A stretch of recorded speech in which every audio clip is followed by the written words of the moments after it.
people, welcome back. I'm Nat at Mud Magic. Thank you for joining us again, this time for a Stevie the Wonder Wheel throwing session. Trace is here. You probably won't even be able to hear her. She have to yell, but she is here. Hello. She's out in the other room playing with transfers. So I said to her, well, I've been wanting to do this mug video from start to finish on throwing a mug, handles, all that sort of thing. Sharon at Sharon Ruth Pottery made a comment about handles, and she's having problems struggling with handles, hates pulling handles. Said to her, you need diamond core handle tools that I love, and she didn't, I don't think she'd heard of them. So I said to her, well, you've given me inspiration anyway. I want to do a full video. So I actually just thought then, I have them here anyway, so I'll show you what I mean, Sharon, and others. These are all, I have lots. I'm very lucky. Most of them, there's a few little extra things in there. My diamond core tools, so they're all different shapes. I'm doing handles, that's a littler one Trace got me, and then there's the big ones, all different ones, because I hate pulling handles. Yes, I can do it. Before everybody says you should learn how to do it, I can do it. I just don't like it. That's my favorite, so it gives you like a thumb indent kind of a thing. These ones are the ones I use if I want just a straight, like an oval handle that I can then roll a texture onto the handle. That looks really pretty too. And then these sort of ones, oh, where's the other end? They're the ones I use to do my plait handles. Or that one I just roll, like twist it. But if I want to do like three, this one's really good. Three little things and then plait them to make my plait handle. So that is them. CCG, if you're an Aussie or a New Zealander, CCG in New Zealand sell them. Trace is looking lost. No. No, I'm not lost. I came in to try and decide what glazes, instead of flicking through underglaze transfers, I'm going to look at some glazes. See, she's lost because there's a decision required. Yes. Alright, so I have made 5 balls up ready. I've wedged them because the clay was not the best clay. Keen 6 white clay, so everything I tell you here is how I do it. Handles, mugs in general, but handles especially, you just have to learn your own clay. Google your own clay, get tips from people that use your clay. This is what I finally found works best for Keen 6, because it does not like having handles put on it. So Karen at Barehead taught me her way, and it seems to kind of work. I still lose handles, but I'm sure we all lose the occasional handle. I don't lose, I used to lose half my handles at least.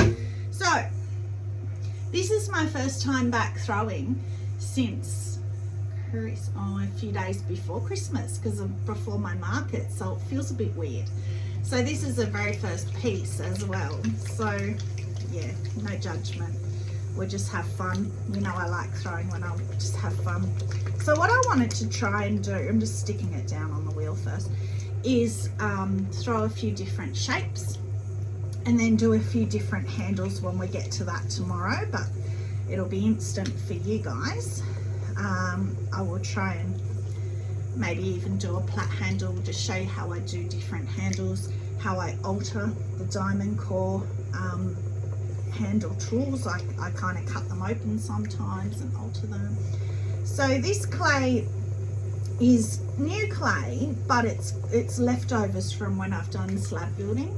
So it was not cut straight off the bag, straight out of the bag. It was bits and pieces, so I'm going to cone it up and down. And this piece in particular I kept out to do first, so that I would remember that this piece was actually quite hard. It was a little bit dried out. The others are all beautiful and fine, but this one was a bit hard, so just to add some water to it and get it a bit nicer. So yeah, I don't, you know, as I say to you, I love throwing when I don't have a plan. So I'm just gonna wing it and just see what happens. I like it letting them tell me the shape they want to be. I mean, obviously, size of your clay, you have to know, like this is not going to be a massive big bowl. So you kind of got to start with the right size clay. But then I like being able to go, well, it's going to be a mug, but it can tell me what shape mug it wants to be. So even when I start and when I center my piece, even from the size of the puck, it's going to give you an indication of your shape. Because if it's going to be tall and skinny, or if it's going to be a wide fat base, it changes your actual mug. So this is the first tip which is actually happening with this one. Like I said, this is a bit of a harder piece of clay. It's not wanting to center yet, so I'm just going to cone it up and down again. If you're finding trouble centering, rather than fighting with it, just cone it a bit more. It's not happy yet, until it just slots in. And already I can feel that that's better, just from doing it one more time. Yeah, don't know if you guys saw that, but it's happier now. So seeing as it's centered to there, I'm going to leave it there. So it's a bit of a smaller, it's just like normal size, so it's not going to be a wide fat one. So then I just go down with both thumbs, and yeah, it's still quite dry in the middle there. So I might have to fight with this one. Bring it out, let the clay do it, don't force it. If you force it, you end up pulling it off center. So if you're having the problem that you've got it centered and when you pull out it's always coming off center, you're probably pulling out too fast to your rotations. And you're kind of like forcing the clay out, and as you're doing that, you're pulling it off. Whereas if you just smoothly go, your thumbs are more just telling it where you want it to go. I don't know. It's things like that that are really hard to describe on video. You just have to get the feel for it, but just go with it, basically. So I don't know what I'm trying to say. All right, so this is when I always leave a bit of extra clay, because then I love to compress it a lot, because you don't want S cracks. And I also quite like big feet, mainly on bowls, but I don't mind it on mugs sometimes. So then, because I then like to compress so much and so hard, I'm actually pulling out clay when I'm doing that. So the base is getting thinner. And then we're going to just pull up. So I throw quite fast. It's just how I just like to do it. Right from class, my teacher used to say to me, I want you to count to 10. You're not allowed to be at the top until you've got to 10. Because I always throw too fast as a beginner. So I don't recommend to do it as a beginner, but you get to know, you get to know your clay and yourself, what works for you. I know even Trace said to me one time, do you throw fast? Like pull the walls fast? She does. If I do that, I end up with it being really wobbly and really thin bits in some places and thick in others. I can't get it even if I pull fast. Yeah, and that's what I mean, and possibly because you've got your wheel rotating a bit slower. So I've got my wheel rotating quite fast, which allows me to then pull quite fast. But if you slow your wheel down, which is how I was taught to do, then you need to slow your pulling of your walls down. But it's whatever you're comfortable doing. As a beginner, I definitely recommend pull slower, because you've got more control, but as you get further along with it, you'll probably just naturally speed up anyway.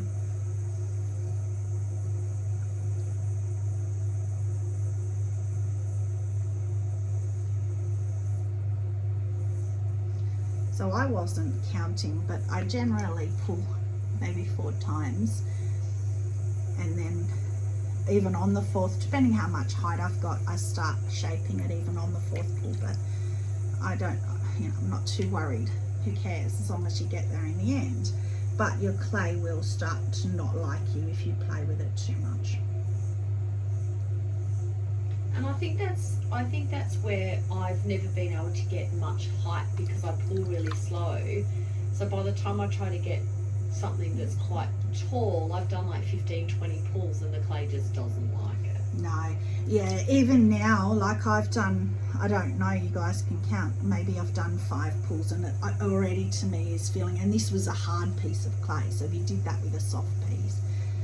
But yeah, if you're pulling 15, 20 times, wow. Well, maybe that's a bit of an exaggeration, but yes. Yeah, a lot, yeah, more than this anyway.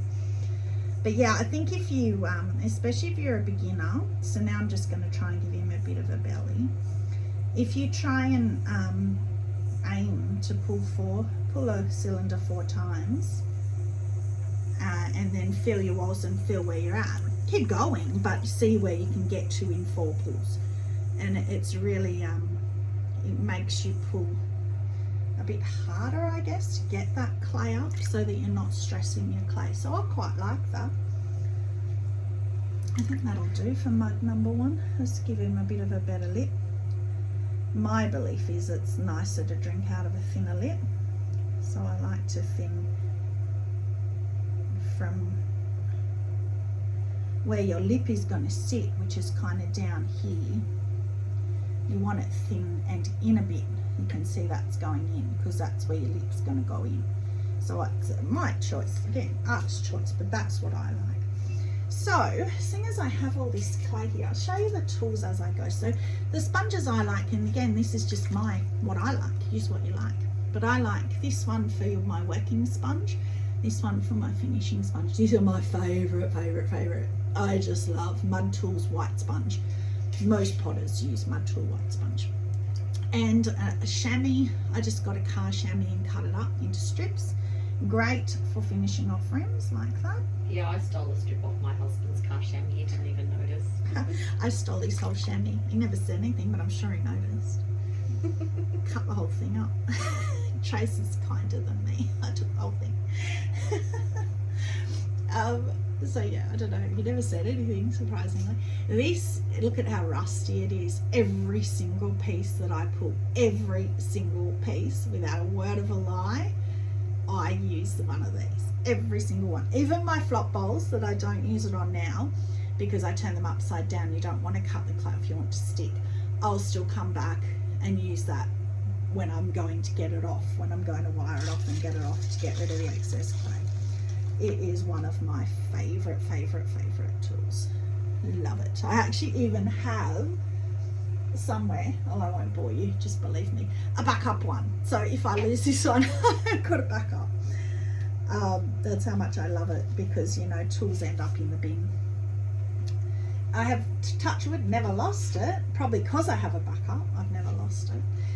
Now I don't use this as much anymore, but I'm going to use it because why not, for today, which is, so this is my foot tool. Who was it? I think it was Karen at Barehead when I showed this, and she was like, oh, I've got that. I thought it was just to put my thumb in when I was using it. She didn't realise what it was for, so she was really happy. So you can use it now at throwing, or you can use it at trimming. If you've got that turned upside down, you've trimmed in and you've got excess clay, you can actually do it then, and it will work then as well at leather hard. So if you get this bit flat on your wheel, this bottom bit here flat on the wheel, then this angle is right for that. So I always just start out here to make sure I've got it flat and then come in with it. And then you've got to get your clay off because the clay kind of digs into your piece, so you want to keep getting that off. Have it wet to start with so it runs through smoother. Again, flat, coming, and it's always going to just come back over the top of what it's already done. And then you get this little foot. So then I get my rib, and I always, again, people are so different, but I always use a metal rib. My, again, favorite, always use a metal rib. I never use a rubber rib. Now that I'm hand building, I use them a bit for compressing, but they just sit there. I don't use them. And then I just get that excess bit that tool kind of pushed up. Get that off. And then when you go back to trim it, you will find that because you've put that big foot in there, it will be quite heavy at the bottom. If it's too heavy, trim it. Do what you like. You can even stay with the shape and just trim it in smaller if it's out too far, if it's too heavy. I still will trim a foot inside to get rid of all that excess clay and that weight, and leave the round foot, so when it's on the coffee table it still looks exactly the same as that, but in and under all that clay's gone to get rid of that weight. Sometimes I trim it off altogether because it's just too heavy. You don't necessarily know until you get to trimming. So then I always wire off. Again, that's something different potters are different with whether they like to wire off. I always wire off. And then I get, again, this tool, my favourite tool, and lift up. I have got a back lifter, but I tend to still use, I can't find the spot there, still use that tool. So there you go. Number 1. So did I say I'm doing 5? Got 5 pieces of clay ready, because then I thought I can do 5 different handles, I can do 5 trimmings, 5 of everything. So if you don't want to watch it, you've got that magic little fast forward button, feel free. Or if you want to speed me up, because I won't edit this, because in particular, like I always say, I don't edit, but I am huge on hating throwing videos that are sped up, because when I was first starting I used to think, oh wow, how are they doing that, that's amazing. If it was only like at double speed and you couldn't really tell, I thought I was doing everything too slow, and how are they doing that so fast? So I like to just show real time. I'm just going to take that out before I stab myself, because we all know how accident prone I am. Let's not tempt fate. So the rest of these balls are a lot softer. I don't know why that other one was a little bit hard, because it was in the same bag, but it was. We'll just... Still, because it was all bits and pieces, if this was straight off a brand new bag, I wouldn't even probably bother. I might cone up and down once just to center it, but it's just not needed, and I definitely don't wedge it anymore. I used to still wedge clay out of the bag because I kind of thought I had to, but then I watched Vaughan Smith taking chunks off a bag and chucking it on the wheel. I was like, why am I wedging? Just makes me hot and sweaty. Especially in our summer at the moment. Gee, it's hot. So we got a bit of a break. It's still hot today, but it's not as hot as it has been. So I said to Chase, I don't have to, but I want to do this video. You can stay and be bored while I throw if you wish. But I'm never bored. So I was sitting out in the other room, and then I went, oh no, I need to come in because I love watching her throw. And then I thought, well, I had a canister I needed to glaze, so. Yes, so she has picked a glaze. She's got a head. She's got a step. I did. I went all out, very, very exciting, and chose the sky Celadon. So it's like, I went very, very exciting. Yeah, well, you know, we do love Sky. Sky used to be the one that we go, Sky, we love Sky. And then they brought out Lagoon and confused the heck out of all of us. Yes, and I did stand here going, Then I looked at Downpour. Went, oh, do I do? No. Okay, Sky. Love Sky, and it's looking really pretty. Sky is one of the few Celadons and glazes that will be pretty much the colour that you put it on as, because the other ones, like, I don't know which ones, but even some of the Celadons, the glaze themselves is red and it's blue, ends up blue, so you can't always tell. But Sky's pretty good. I might just make this one a bit different.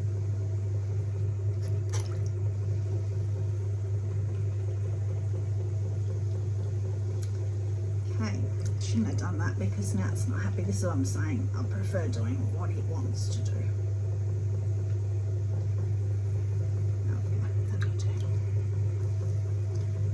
Alright, so lather, rinse, repeat. Down in the middle. Always keep, if you feel any kind of resistance, stop and get water, because it'll again pull it off center. If you've got a dry patch, you'll end up pulling yourself off center.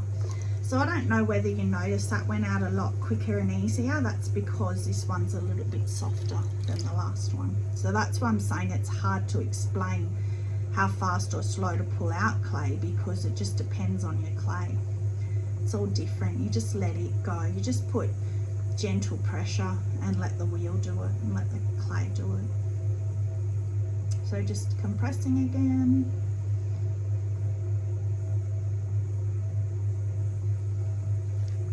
And then I've got a bit of a line there, which can sometimes cause problems when you get to the top. You end up with a thin spot, but we'll see how we go. Okay, so this is quite, for a mug, quite a wide start. So we'll see what shape we end up with. Be interesting. So did I say these are all 500 grams? Can't remember.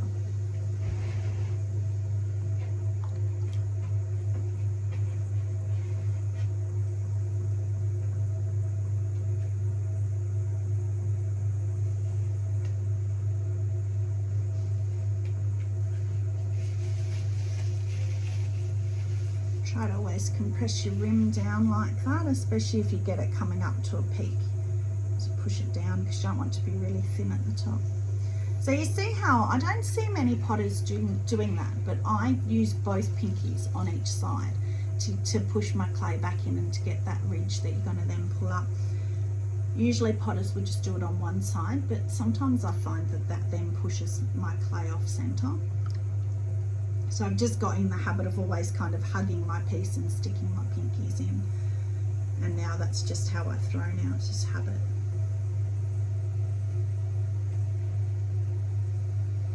So because this was such a thick bottom or wide bottom to start with, it's really wanting to go out. So that's where, which I did last time as well, I just collar it back in. Tell it, no, I want you to go in. Because if you have it going out, you're going to end up with a bowl. You want a cylinder and then you can shape it later. Again, I didn't count how many pulls that was, but anyway. Getting there, you can see there's all this clay still here, but a lot of that is how wide I started. So inside, it's quite wide inside. It's much wider than the top I've got here. So a bit dry in there. Again, you want to kind of feel before you start pulling, because if you've got a dry spot like that, your finger will catch on it and you'll end up getting a squiggly swirl. Squiggly swirl? Squiggly swirl? One of those. So this one kind of, I think, wants to be a tankard shape. Like my Brucey's Big Bash mugs. Kind of like that. Kind of, sort of. So, you might do one more pull. Some more water on it.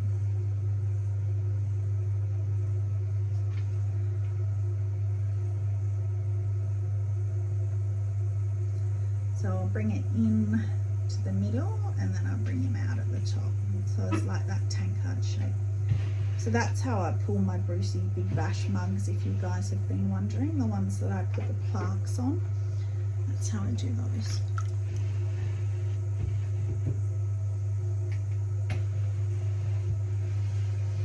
And then if you look at it and you go, oh, it's a bit too skinny, you can just fiddle with it and you can just fix it and play with it with a rib or with whatever. Just put, again, a thinner lip. Thinner from a bit further down for where your lip's going to sit. And then I need to put that rib here. I've got all this clay ready to throw after this as well. Some of it got things in different spots to where I normally put them.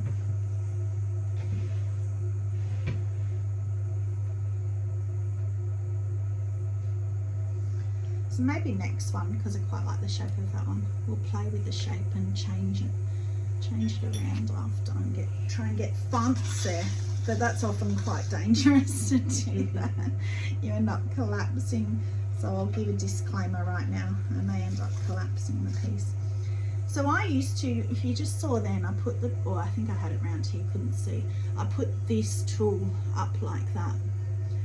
and against, so you're getting a straight. So I got this straight here, so I put it, see if I can put it where you can see, so that that gave like a straight edge there, because I used to leave that, and I do like the look of leaving that going down and flared out, but then it just chips. It chips in the kiln, so I figure it's going to chip in the dishwasher if it chips before I've even finished making it.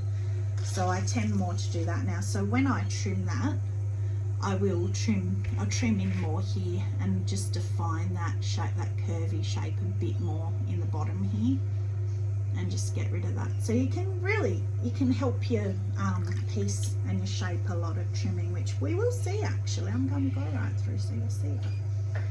So I better do it now. Better remember to do it. I've still got goop on the top of that one. Just get rid of that. It's better.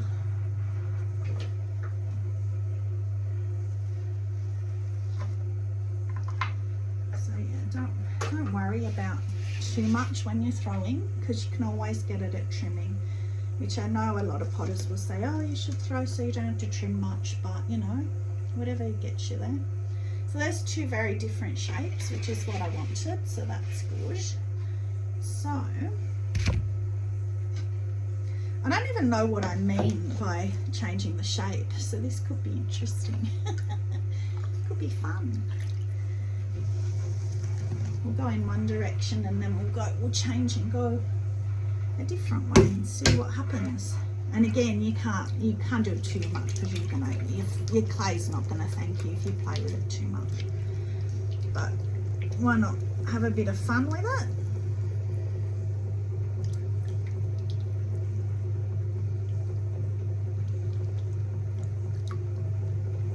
So I'm doing this at full speed.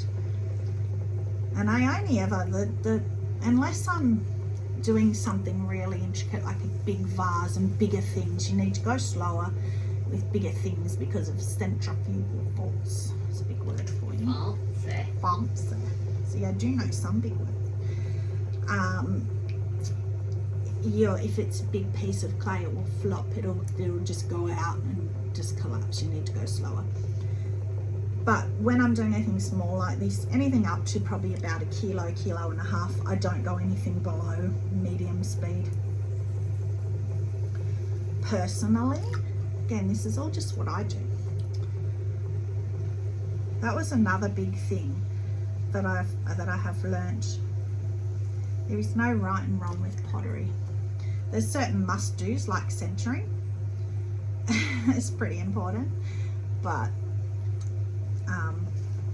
other than that, watch hours and hours and hours until you find something. You know, when I saw somebody pulling out like that with both thumbs, I was like, oh wow, that's amazing. And then I tried it, and for me it worked, because I kept pulling things off center all the time. So I loved that, and that was just through watching YouTube until I stumbled across this. And that is where YouTube is fantastic versus going to class, because when you go to class you've got one teacher and it's their way, and that doesn't necessarily translate. And me, I'm left-handed, but was taught, and obviously the wheels are for right-handed people, so I've got to ours, because we can't reverse them, just clarify. I've got to, yes, ours, yes. So I've got to kind of translate that backward, or a way that's going to work for me being left-handed. So YouTube was awesome for that. She really struggled in the beginning, but I don't think she could throw left-handed now if she tried. No.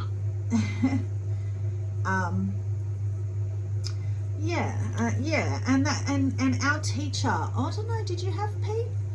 I did in the advanced class, yeah. Yeah, in the advanced, me too. So Pete is a 30-year potter. His name's Peter Stegel. You can look him up.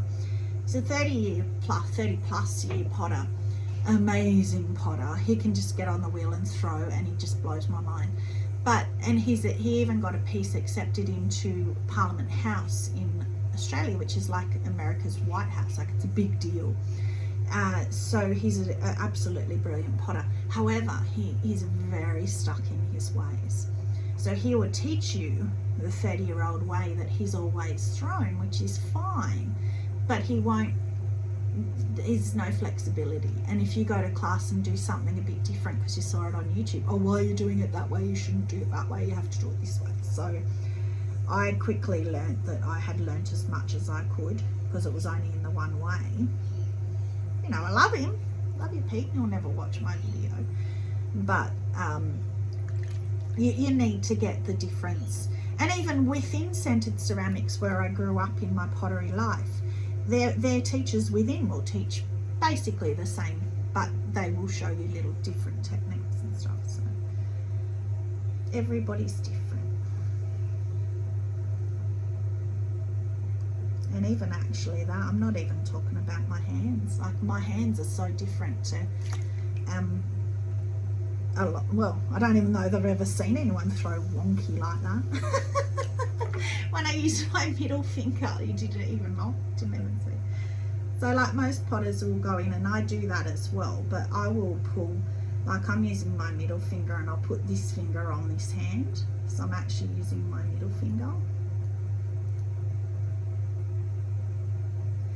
But you know, like if you watch Hee-Sin Lin pull, oh, he turns his hand around like this and uses, have you watched it? Oh, yeah. There's no way I could do that, or it'd be a lot of years of practice. Because he uses his thumb. It goes like that somehow, and yeah, I don't know how he does it. It's weird. I haven't wanted to try, so I haven't looked too closely, so I won't attempt it. But it's very different, very, very different. And he's a brilliant potter. But it's just showing that there are just so many ways to do things. He is, but he is also one of those potters that does a lot of editing on his videos. Yes. Because you'll see, and no offense to Hee-Sin Lin, because he is absolutely amazing, but you'll see him pull a wall and you'll see that the top rim is wobbly, and the next shot it's straight, it's flat. He hasn't shown how he's fixed it. Yes, and when I first started watching YouTube, I didn't realise that, not just him, a lot of potters. And I was getting so disheartened because I'm like, why can't I do it? With me, you can see there's no chopping of, I wouldn't know how to do it. So I'm doing 5 mugs, this is me. If they collapse, they collapse. Because I think you learn from that and you can see the reality of it. And so then when I realised that, and I realised they probably threw the moon bowl 50 times before he got the video that he was happy with. I'm not saying that he did, disclaimer, but I'm sure that they do 2 or 3 times, because you never see fails, and that's not possible for any potter. That's not, to me, that's not possible, even for the best of potters. And yes, like Trace is saying, you'll watch and it'll be the same angle, but all of a sudden there'll be a cut, like it sort of jumps, and all of a sudden this wobbly rim is perfect and beautiful. And I didn't know to look for that, but now. So I don't let it worry me so much anymore. I was always like, why can't I do it? Alright, so just say, I went, okay, well there's that shape. It's a weird shape. So just... I actually quite like that shape. Oh, did you? Oh, well there you go. So, well there you go. You could have had that shape, so we'll do 3 shapes. Or you could go, okay, well I want a straight, because quite often I'll do straight mugs like that, and in fact I'm tempted to keep it, but no, we said we were going to alter it. So I will often do that shape with quite a straight wall like that, and then I'll carve my grooved lines into it at leather hut, which again we're going to see. And then the glaze plays beautifully on it, so I do that straight shape. But let's play. So just say then all of a sudden they go, oh, you know what, I forgot, somebody ordered a custom and they wanted a belly, so then I'll bring this back up straight at the top. Trace is watching now, she wants to see me flop this. I'm scared too. And then we'll put some more water because I'm scared.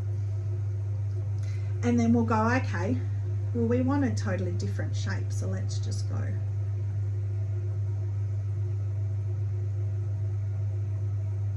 I'm holding my breath.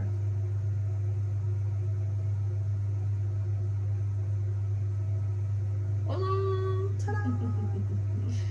And then all of a sudden, you got a totally different shape. So if you get something you're not happy with, it's just mud. Play, have fun.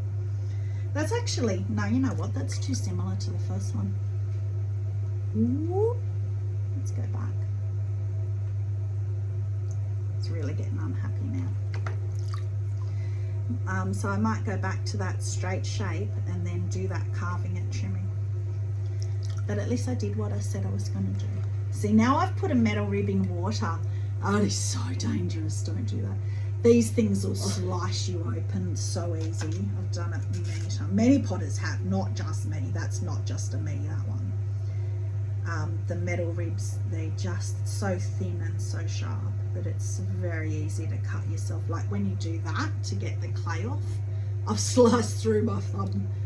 Touch wood, I'm better now because I've got the angle right and I'm used to it. Because I've done it so many times, I don't want to do it again. It hurts. It's like a paper cut on steroids. So then we're back to the straight. So I'll leave that one. I mean, that is kind of like the tankard one, but the tankard one goes in at the middle.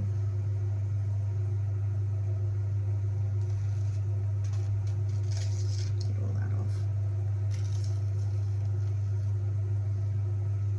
And then I'll show you it trimming, putting in the lines in that, so that'll be a good different one to do too.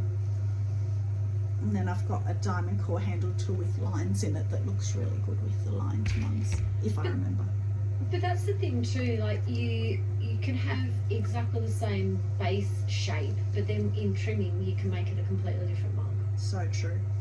And like, I'm not quite happy with that. There's a bit of a bulge there. Oh, my finger's not. Just here, but I'll get that at trimming. If I try and do that now, I can do it, but why bother when you can get it at trimming? Why risk it? So that's that one done. So if I do custom orders, I generally don't show the customer at this stage because they're going to change so much. So that's just a real straight one. I've done it before with friends where I've shown them to sort of, there's a little bug, I've shown them to kind of like involve them in the process, and you can tell from their reaction of, oh yeah, that's great.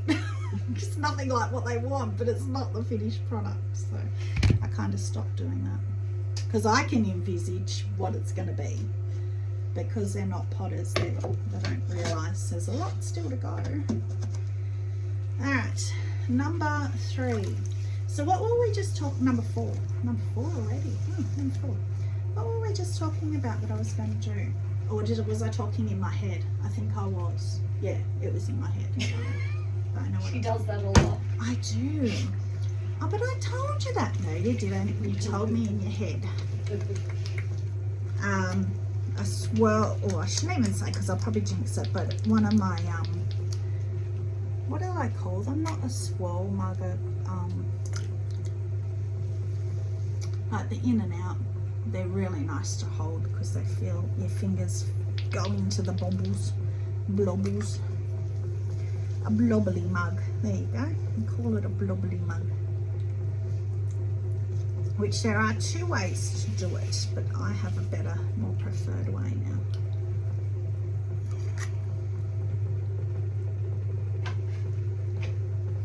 Swirl mug? I don't know.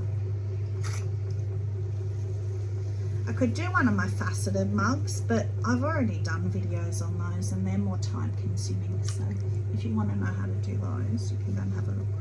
In fact, that reminds me, Audrey Morell just put up Aubrey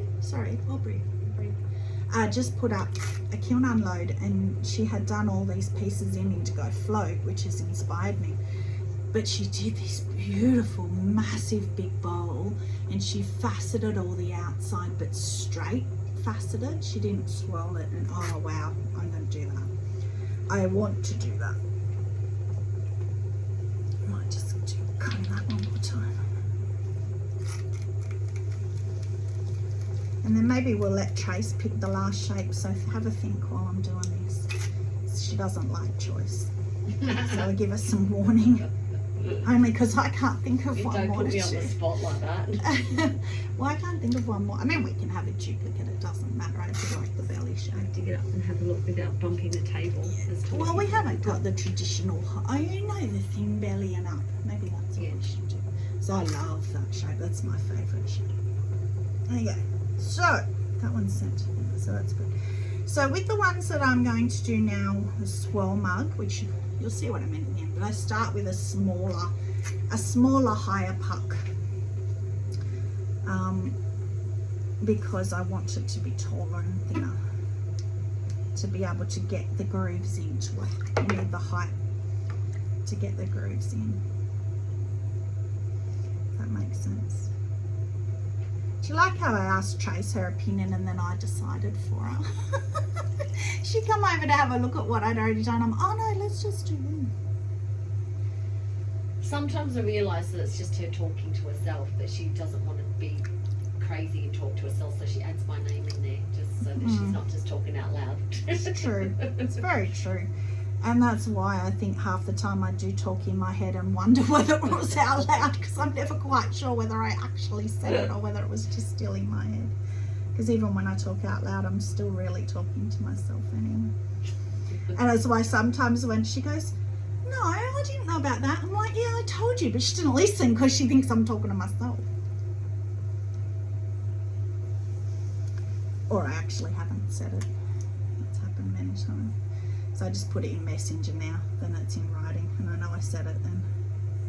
But even then the other day, it's important. she messaged, are you free on this day? And I went, yep, I'm free on this day. And she said, oh, I'm for overnight. Can you stay overnight? I went, yep, that's fine. Then she messages back, cancel that. So I did. I deleted the whole day out of my, because I'm cancelling the day. And then today she's gone, no, we're still doing something during the day. You're just cancelling the night. Why did you do it specific? I didn't cut my nails, I just realised. But I would like to clarify, it was 2 different conversations over separate days. The first conversation was a previous day about the daytime, and the second conversation was only about, well, can I have you at night as well? So I was just saying cancel what I was saying now, not what I said the day before, and she should be able to read my mind, right? Yeah, most of the time I can. Yeah, you speak Nat.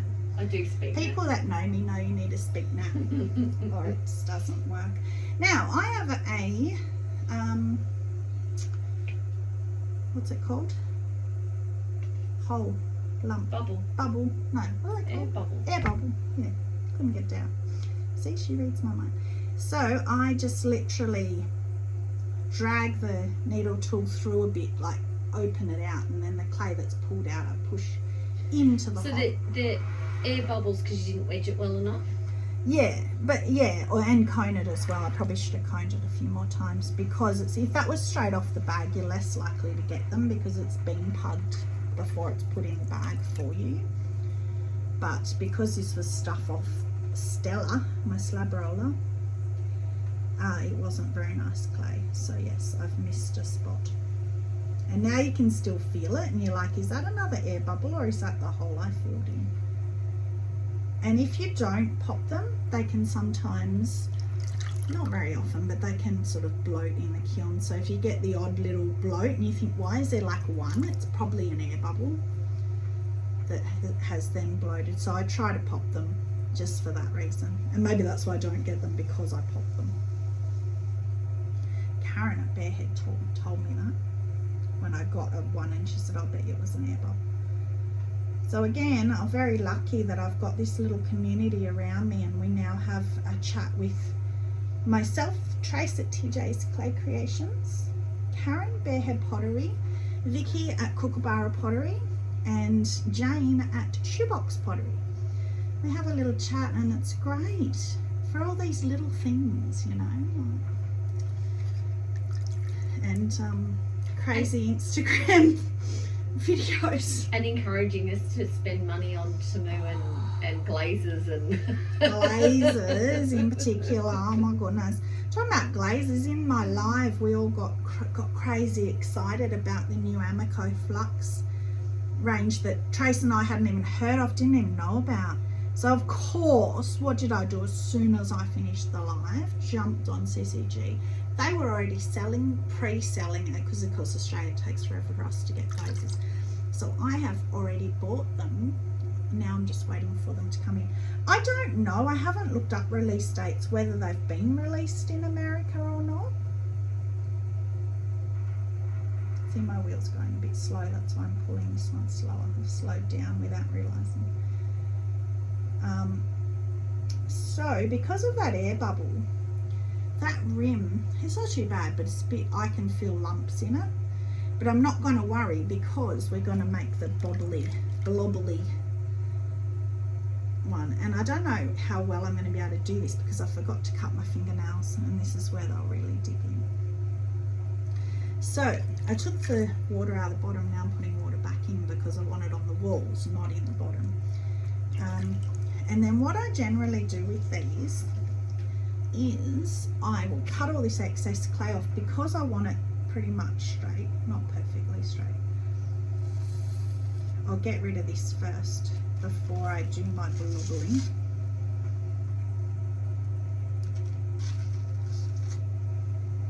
Just so that I can get my outside fingers right down to the bottom for the blubble. Alright, I'm a bit scared to do this. I haven't done this in quite a while. Very popular at markets because when you pick them up they feel so nice. People really like them. So tall and thin to start.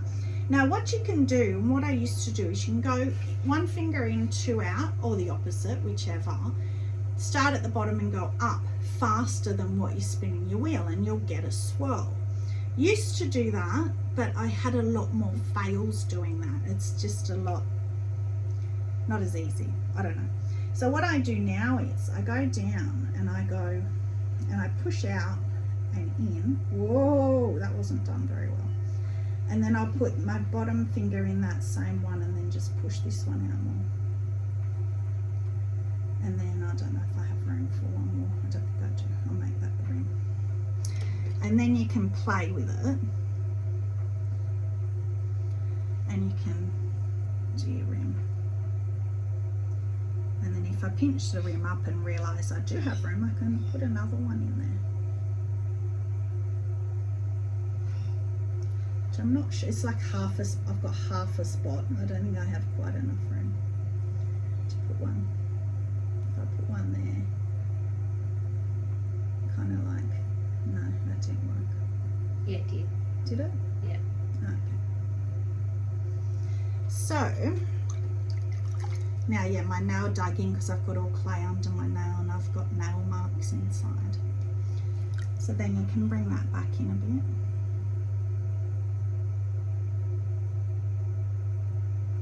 And then just bring them out. And then bring that bobble out a bit maybe. And yeah, just play until you're gonna kind of like, happy with it. But you'll just find, even though they might not be the prettiest to look at, actually I won't use my rib on that. This is where the white finishing sponge is good. To feel with your fingers, to hold. And that's why I like doing it that way better too, because when you do the swirl, it can be a bit weird for your hands, but when you have that and you've got your fingers in those little grooves, it's actually really comfortable. So I don't know if I like that one.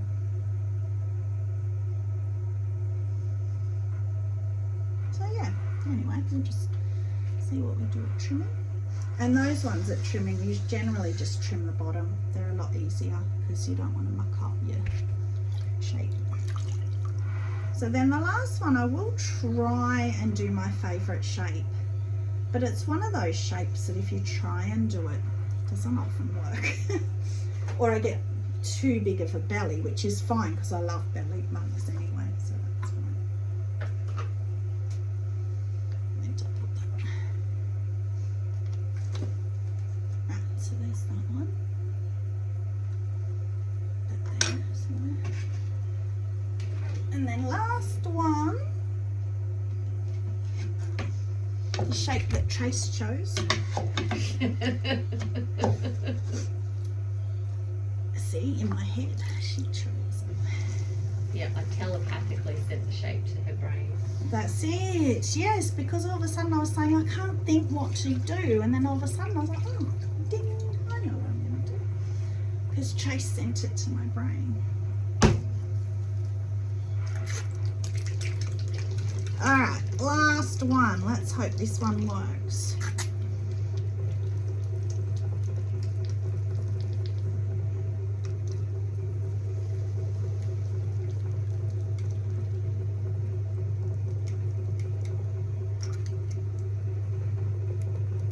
It's so funny that just because you were talking about class before, I remember when we were learning in class and the teacher was showing us how to cone up and then push it forward, like bend it forward to push it back down, and neither one of us could do it in class, and now it's what you do constantly. Do I? Yeah. See how you're pushing it forward? You don't know something about it. Habit. I only do it to there though. A lot of potters that are stronger will then keep doing it the whole way down, and then I just do that for the last part because I'm not strong enough to bend over that thick piece of clay. But yes, I do remember that, and I used to say, oh, it's just showing off. Why are they doing it? It's got no purpose to it, and it probably still has no purpose, but it just feels natural. I think because I've been doing it just to do that, just feels now natural. I don't know. I think because if you push straight down, you get a mushroom. And you do, yeah, that's true. You've got to really push in with this hand, and I still get that because you can't when you've got bigger clay, you can only get it to about this height doing that. And then you've still got to really push with this hand to keep that mushroom in as you go down, or you end up with air bubbles and water underneath that mushroom lid. I think that's pretty good already. But again, tall and thin for this one, for this shape, I think. Oh no, that's not good. It was good. It was. I know, now it's really look. And again, this is where if it doesn't come back in, which it's not going to, I'm just going to cone it back up again. I've learnt that from spending ages trying to then centre. It's like, oh, if you just cone it back up and down, I've got goop at the top. It actually will sometimes, but being my last one, who knows what will happen. And then hopefully it will decide to behave itself, but maybe not. Oh, what is that noise? Oh, bucket hitting wheel. Right, so, and that's another thing that I didn't think to say. When you're centering, when you've got it centered and you can feel it centered, and then you look down afterwards, you're like, I had it centered, why is it not centered? Probably because you had it centered, it felt beautiful, it felt centered, and then you whipped your hands off. You have to hold it, hold it, hold it, and then slowly release the pressure. Otherwise, if you whip your hands off, it just goes plonk.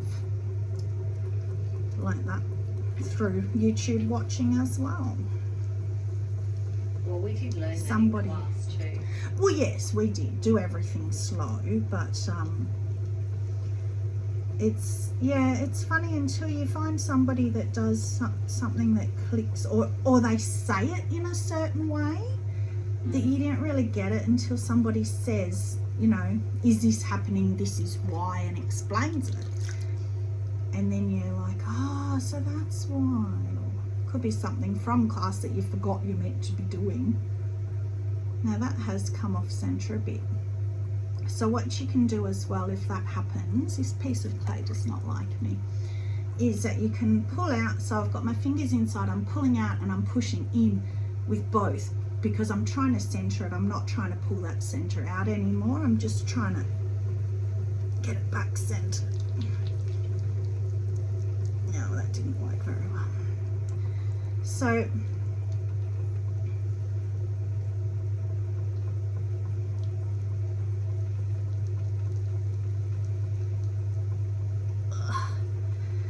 the term centered kind of gets me too. It's the wrong term because you're actually not trying to center your clay. And I sort of had this light bulb moment. I'm just going to try and go with that, which is not going to be very pretty. No, that's not going to work.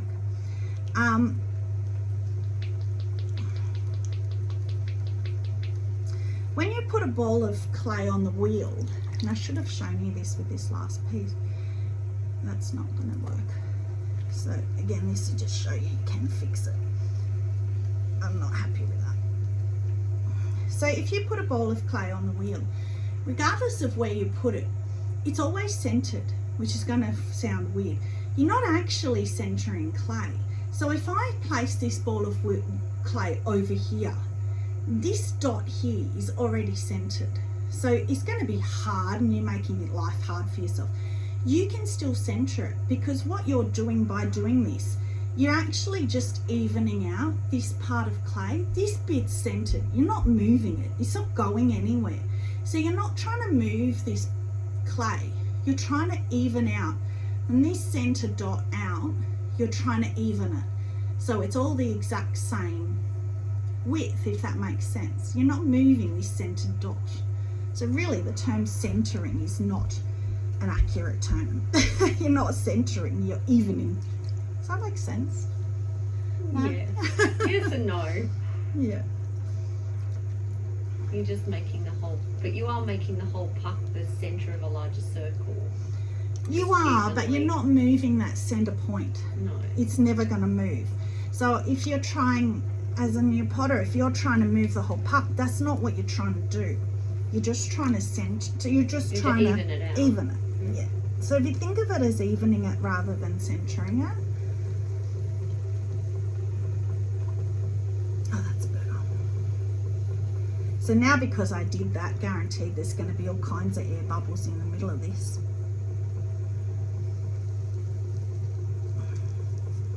But it's kind of good, and that's what I mean. I show my fails, and I show how you can still go back to a park, start again, and go, you know what, I don't like that. It's not going to be pretty.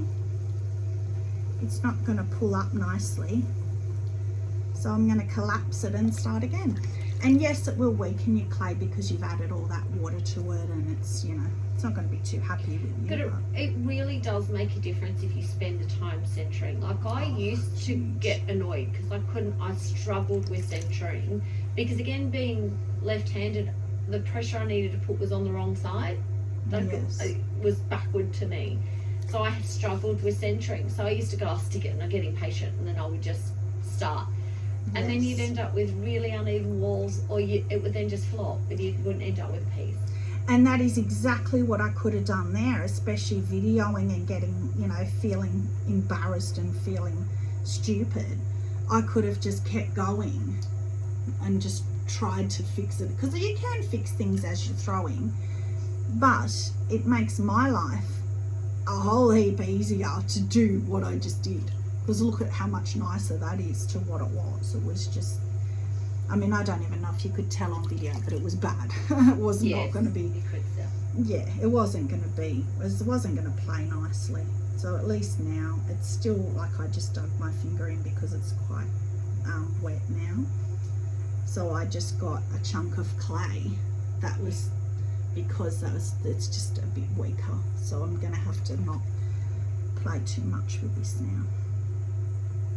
So this would not be one that I would then alter and do that, what we did on the last one, do those like ripples, because it's already not happy. I would just get it to a shape and be happy that I've got a mug out of it and have not had to reclaim the clay, which I still may have to, we'll see. Or you end up with a bowl instead of a mug because you can't get the height. Yes. Yes, and then it's a tiny little bowl and nobody wants it because it's tiny. Okay, so I think it's, touch wood, going to behave itself. So for the shape that I'm talking about, which is what I generally do my cat transfers on, maybe I will with this one, and it is genuinely my favourite shape, is just a small, I'm just going to do one more pull because I want more height.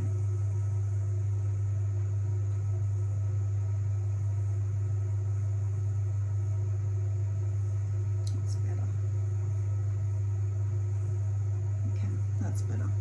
So then it's just a small belly at the bottom, and that's where I struggle because I end up pushing out too hard, and end up with a big belly, which still looks fine, but I'm going to try and control myself. Let's see if I can.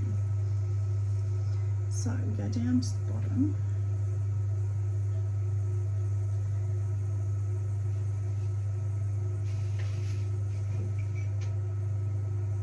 And then back in quite low, and then up long and thin,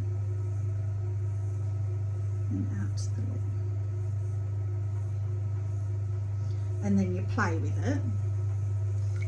So that's yeah, not quite where I want it yet, but I've told it what I want to do, so it's a good starting point to what I want. I just want to get dry. So now this one, I'll get my rib, and again you can change it a lot at trimming. Just get rid of some of the slip off them. And that's where I go wrong, because I think that's such an elegant shape, but I look at it and I go, oh, that's not enough of belly. So then you go, it's not. I'm going to do more. Yeah. No, but I go then too big or it's too high, and then you go, yeah, no, I've stuffed it. Yeah. And then you can collar it back.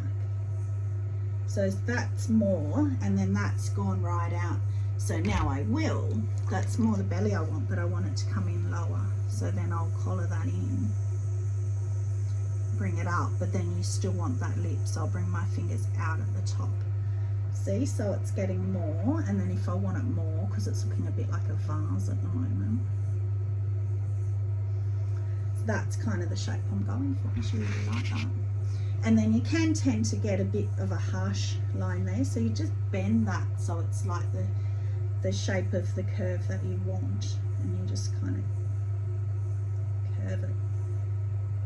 So you can get a bit of a sharp angle there. That one wasn't too bad, but if you do, you can just use your rib to curve it again.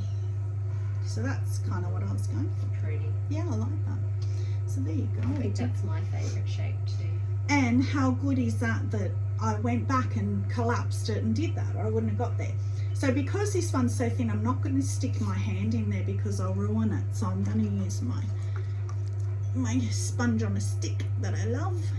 Is it Exium? No, it's, oh yes it is, yes.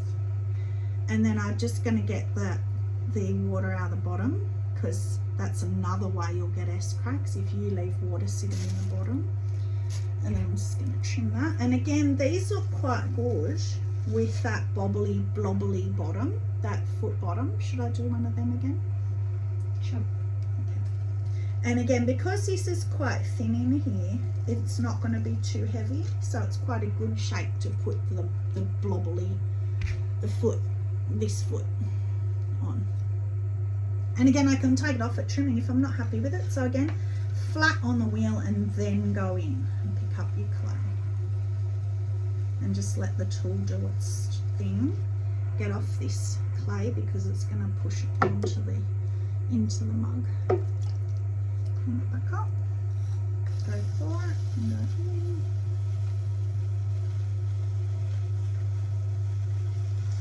And then can you see there's a line above the foot, which is what I get with the rib.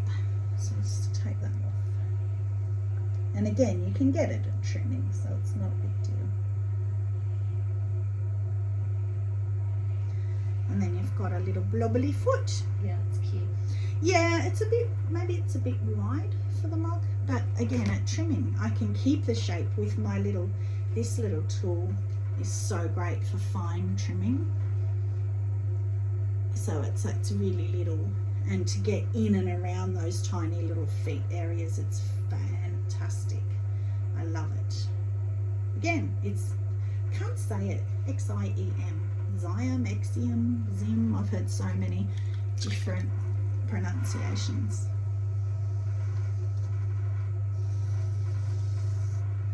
Okay, so that is 5. Woohoo! I'm quite happy that I had that fail at the end, because I got to fix it and show you. After saying I won't hide my fails. There you go.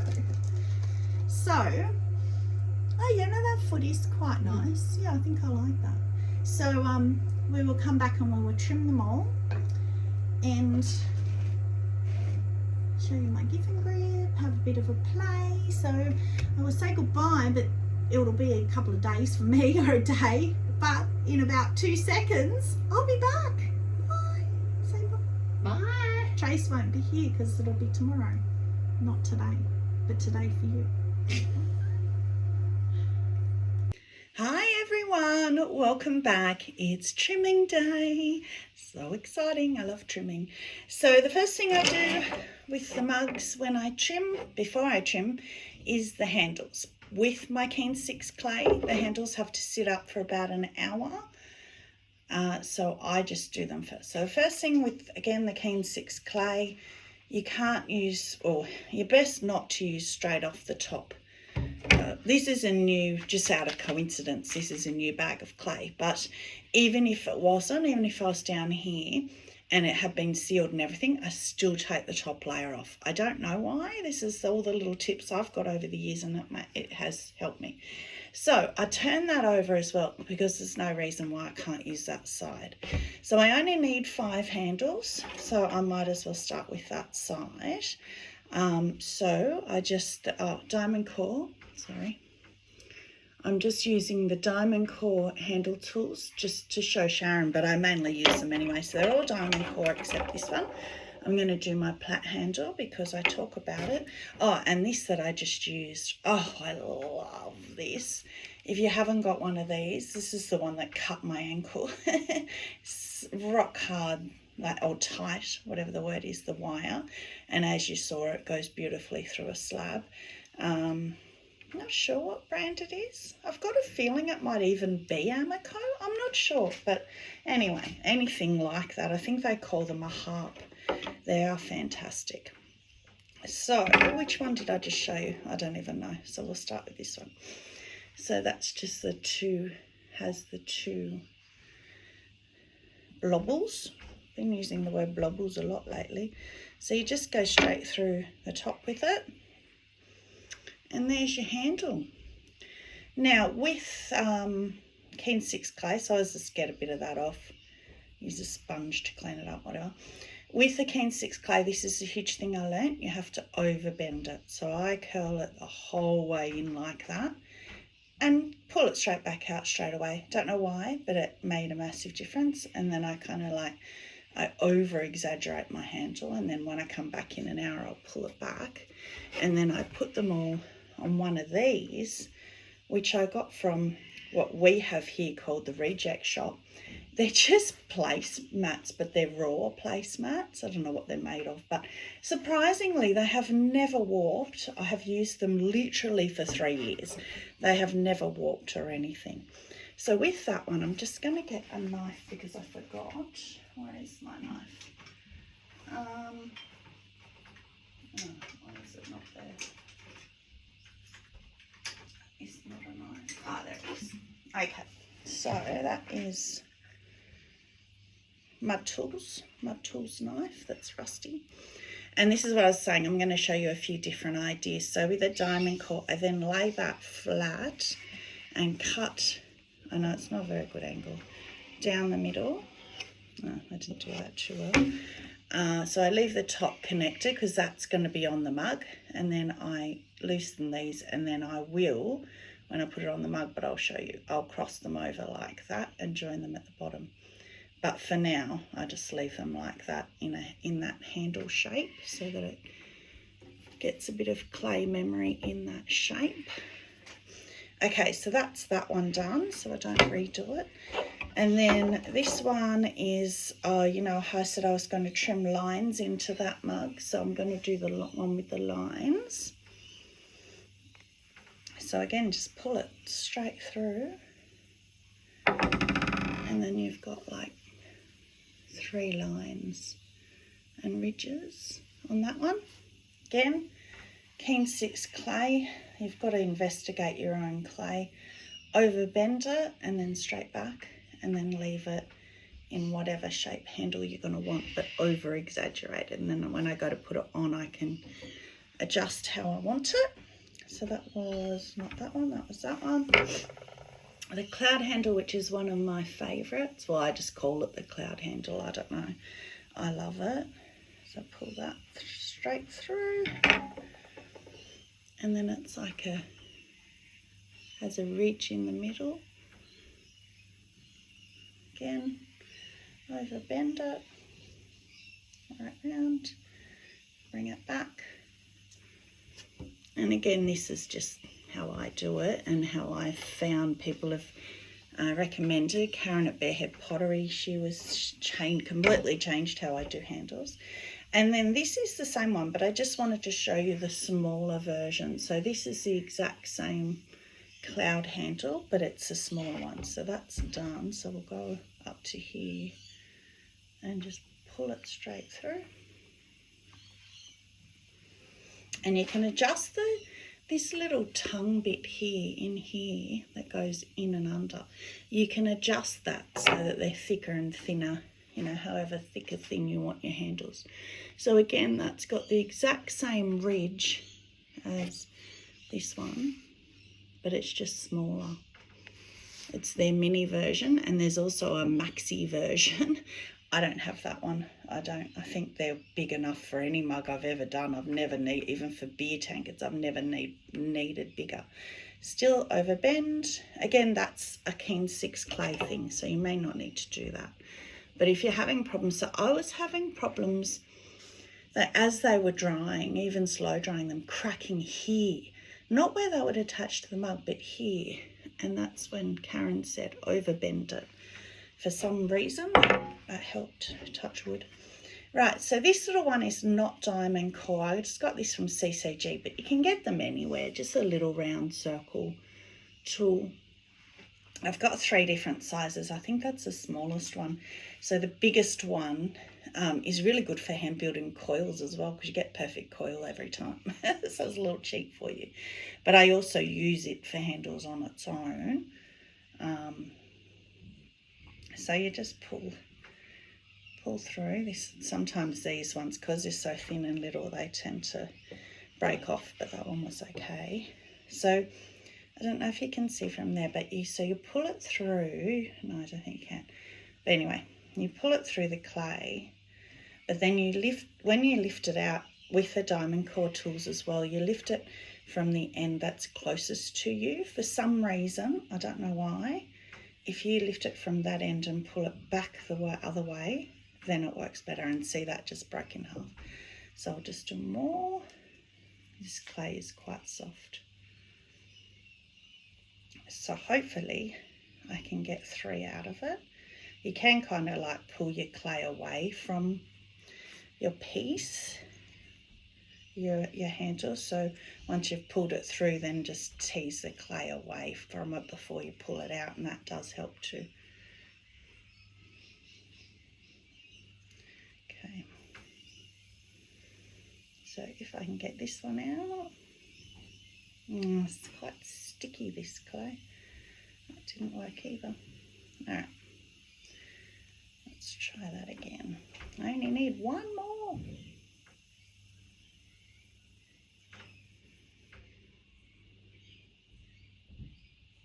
No, didn't want to do it. Oh, that's annoying. Actually, I've still got a little bit of room on this piece here. There wasn't enough room for a full handle, but for this little circle, there's enough room. Right there. And then so you can fold that. I don't know if you can see that. You can fold that away from the handle, which makes it easier. Now, there we go. Come on. Oh, the last little bit came off, but that's all right. Okay, so put that back in your bag.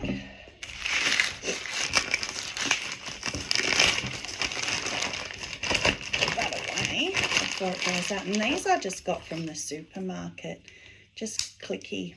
They're so good just to put on the top of your bag, click it shut, and they seal it really well. That's all I do. And I never have a problem with my clay drying out. Okay, so I just get these. I might do it the other way around. Squish them all together at the top. I know it's not a very good angle, but it's just the way my camera is at the moment. So I just squish them together at the top so that you've got a bit where you can attach it to the handle. Then you get these, sort of separate them out, and then you just plait them like how you plait hair. Or weave, whatever term. And I kind of smush them together. I like the look of a tight plait. if you like a open, I've also done, and I do like it as well, if you like the look of an open plait with holes in your handle, you can do a really loose plait, but if you're going to do that, you have to do longer bits of, like longer pulls, because it uses up your clay quicker and you won't have a long enough handle by the time you plait it. Get to the bottom, and then at the bottom squish them together too, because it just makes it easier to attach the handle. I have also sometimes left the 3 loose at the bottom and then split them on the mug, so it looks like a plait with hair splitting out, and that looks cute too. So that is my plait. It's only little, so it's only going to be a very little handle, this one, so you can kind of like try and overbend it. And then that's quite a little handle, but I have got a little mug. One of our mugs was quite little, so I'll use it for that. As I say, if you want a bigger one, just pull longer strips and then you can plait longer. Make sense? Okay, so now I'm going to set up to trim them on my gift and grip. I'll be back in a sec. Hi everyone, right, I'm back with my gift and grip, ready to trim these 5 mugs. It's the next morning, so it's summer here, it's really hot, things dry really quickly. I have another 15 mugs to trim after this, so I've put them under plastic already because they're ready to trim. So I quickly pulled those handles as well. So this is my beautiful gift and grip, one of my favourite tools. If you don't have one, I massively recommend it. When I got Stevie Take 2, I was worried because I got him because he had bats, and I thought, oh, my gift and grip's not going to fit, but it does. You don't even have to line it up, just fits. So you literally just put like these, just hold it. So you literally just put it on your wheel and push it down, and that's it. So then it comes with these different length little feet to hold your piece that go in there, different lengths. There's longer ones, about 4 lengths, so go right up really high, but for today we'll only need the most common ones that I ever use. So I have a new thing that I haven't used yet, so I don't know if I'm going to like this or not, these little pads, because you find when you use these, they dig into your clay, into your piece, which is fine, you can just sponge them off, but Gift and Grip sells these little pads, supposed to protect your pottery. So let's give them a go. First time trying them. Sure, maybe they go that way. Maybe I'll put that one on upside down. I'm not sure. I don't really know which way they go. So maybe that one's upside down.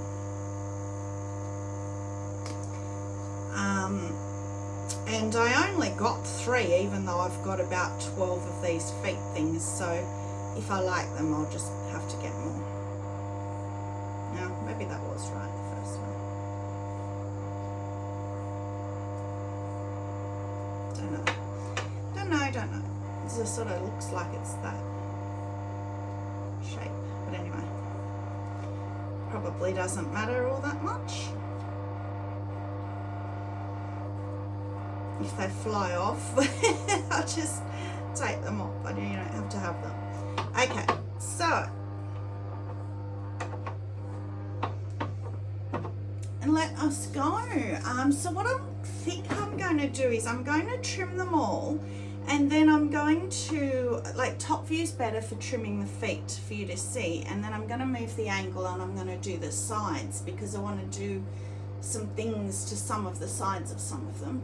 Or maybe I'll move the angle for the whole trimming. So because this one I don't really need to do anything on the side of it, maybe clean it up a little bit, but so I might start with this one. So on, just spin that, tightens it in, holds it, and then I'll show you my favorite tools. So this one here, I hope you can see, can't see where I'm at with the camera, but that is just, I just use that across the top.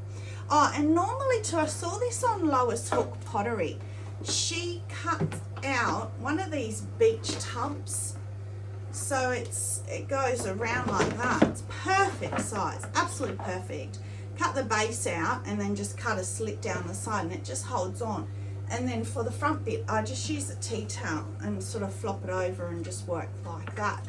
but I thought it's probably going to obscure your view, so I'm not going to use it today, but I always use that because you'll see the bits fly off everywhere. So I'll just clean it up today. So I just start with that tool, just flatten it out a little bit. And then because of the shape of this piece being the blobbly piece, I'm not going to do too much work at all on the walls of this one. I might just sort of accentuate the blobbles a bit and even the clay out a bit. This is my favourite trimming tool, my absolute favourite, this one. It is Xiom, whatever, TFT10. Oh, it's so good. I've never even had to sharpen it. It's just amazing. And then this one, which is TFT08, is my other favourite, also Xiom, for doing in the foot. So, yeah, I always do that wall bit first, just so that you've got more of an even circle around. And then I just hold the corner of this to cut in where I want, to tell myself where I want the foot. And then you just kind of take the clay out.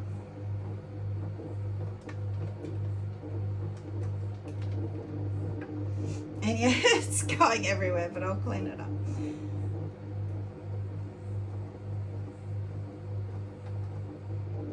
Again, I'm not going to speed this up because I think you need to see it real time. Try not to go too deep. You can see last time I trimmed it must have been black clay because there's a bit of black on the tools. And then I go at an angle here just to clean that up.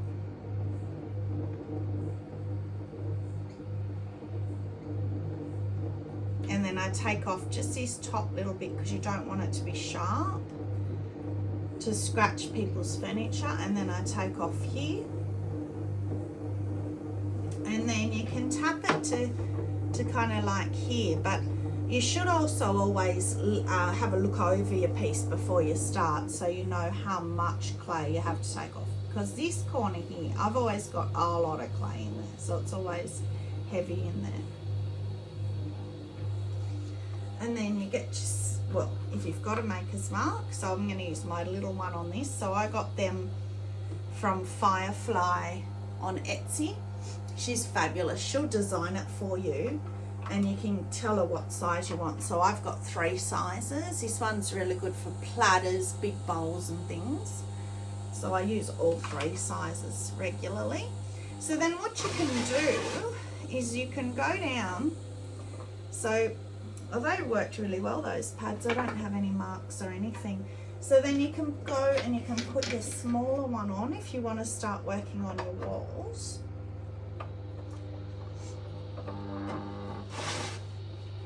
And you can also get, which I have got but very rarely use, you can get, see how they all went in together. So if you've got something that's triangular shaped or oddly shaped, that won't center the piece. So I will then use, you can get these feet and they're manual. So you push a button and push that one in and that one can be out here and that one can be closer, and you can really fiddle with how you want them done. So I'm just gonna clean up all of this a little bit.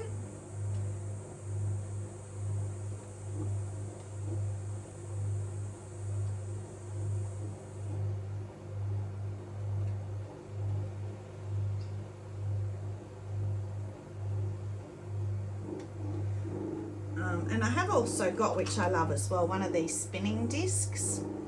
They're great. So they split, so you can put it in here, hold your finger on and it spins, so your finger just spins around with it, which I love too. And then I'm going to go, normally with these I don't worry so much, but I'm going to go the whole way down because I'm not happy with, and this is what I was saying yesterday, if you're not happy with some part of your piece, you can get it at trimming. So this blobble is out further than the other two and I'm not really happy with it, so I'm just going to trim it. But you know, You don't want to trim through your wall, so you kind of got to be careful, but I can at least get it in a little bit.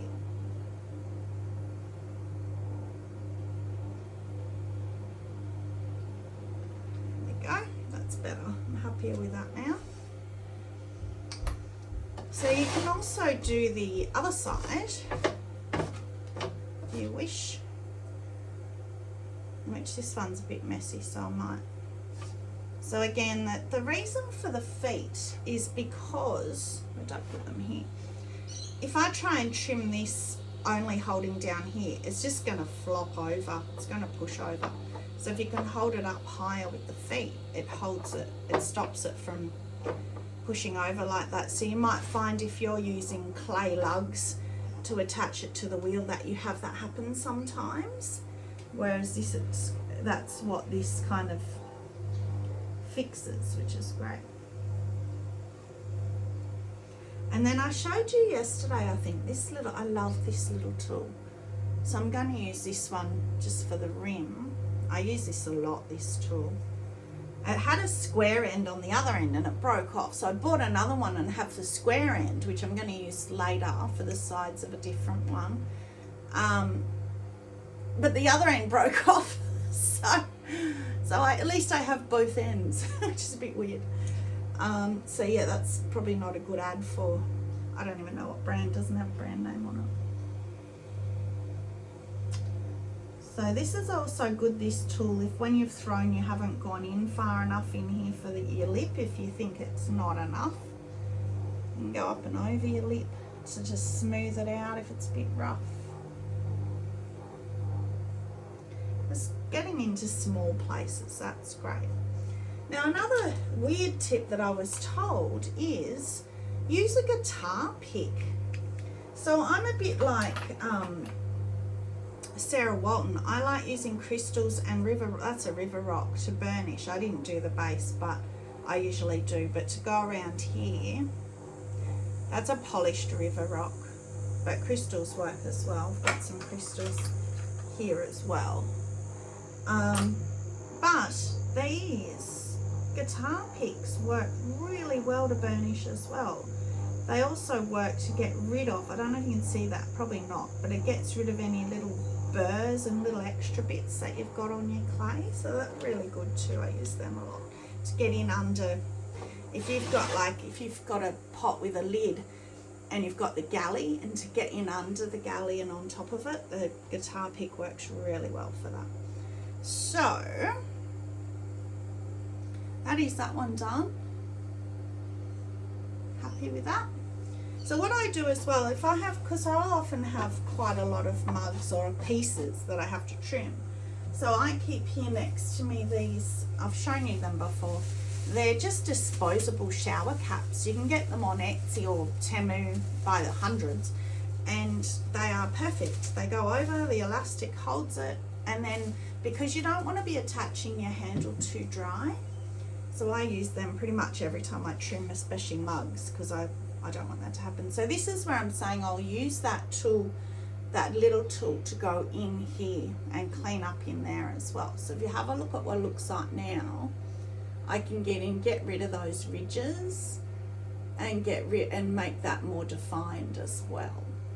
So that's quite bottom heavy because of this big thick foot we talked about yesterday, but I'll trim this out to get rid of some weight out of it. So if you really feel inside how thick that is, how much clay you've got to work with. If your rim is not straight, you can always trim the rim first, to trim it that way first, get it flat, so that when you put it this way, your bottom is flat. Just always do what works for you. I might just, on this one, I might just start with the next size down. Oh, that little pad came off. I'm going to take them off. Fiddle with them later. I think I had them on upside down. So I'm going to go just straight to the little one because this mug is smaller. So I'll use the plaited handle, I think, on this one. Don't hold me to it. So then back to this one, and then just take off any imperfections in the base, just kind of, And the main thing I'm doing here is flattening out this bit here because this is going to go anyway. So you kind of like just want to get that nice. And then I kind of start this getting rid of that bit there using this bigger tool, because it will go in there too. But then I always with these feet go to this one, and then you can really get in there. Sorry about my shadow, my shadow's on it. And you can really get more definition in there. And then you can go up and around. This was saying yesterday, if you think that's too heavy or too big or whatever, just get your tool and go up and around like that.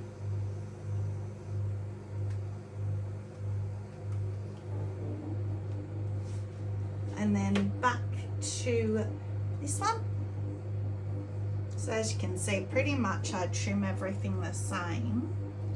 This, because I put that decorative, if you like, decorative foot on, it's not quite centered. And with the Giffen grip, it holds the side of the piece, whereas with clay you're holding right at the bottom, right at the rim, which should be centered. So holding the wall, if you didn't pull your wall quite straight, it's not as centered as it would be. So it's about the only downside, but you can always fix it, play with it, and if it's really bad, use the feet that you can alter manually. So I just want to get rid of all this clay because, as I say, it's quite heavy because of having this extra clay here. So exactly the same.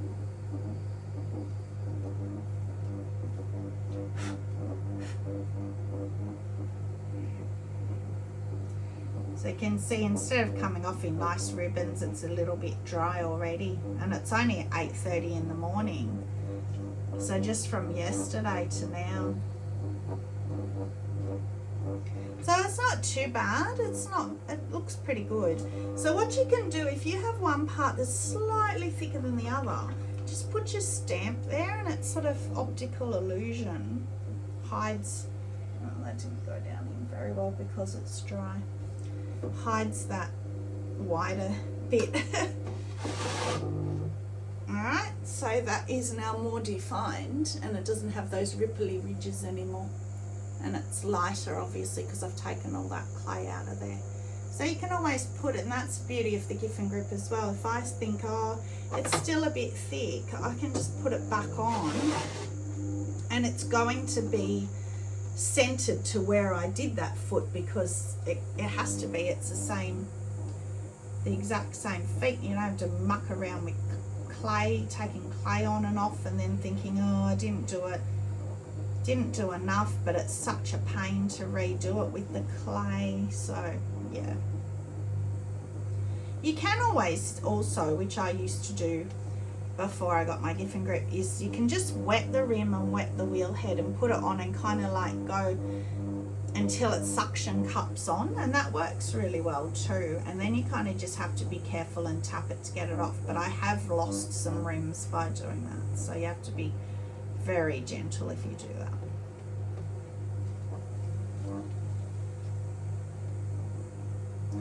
Right, so I don't want to go through the base, so I'm going to leave that there. Okay.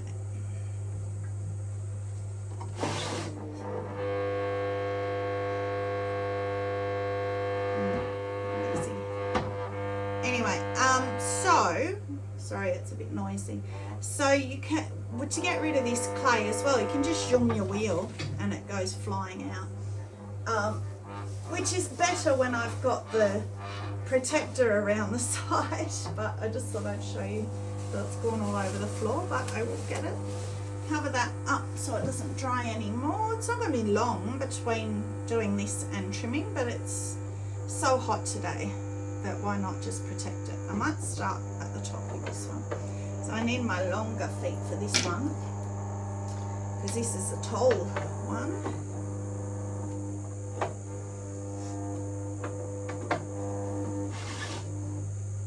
So actually what I might do, I might keep that one and change angles for those two. So I'll do this one. So this was the tankard kind of shape.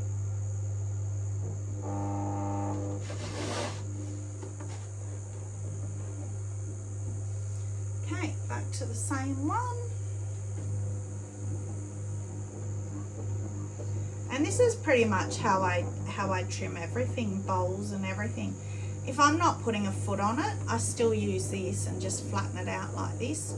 And if I'm not putting a foot, I still put a really slight indent in the middle so that it will still sit flat. It'll still sit on this outer rim and sit flat. It won't, if the middle's higher, it's gonna wobble obviously.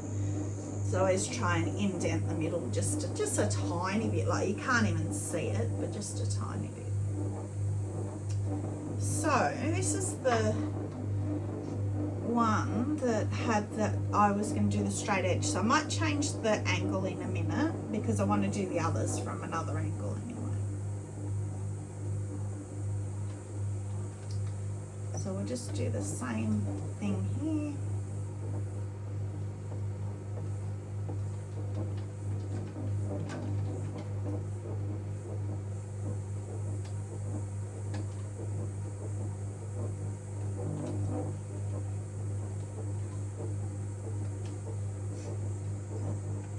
It's so nice how fast that's dried in winter. You have to wait a couple of days because we don't have central heating or anything because it doesn't get cold enough, but it gets cold enough to slow down the drying of the clay, so you'd wait 2 or 3 or 4 days depending how cold it is, whereas this is next morning.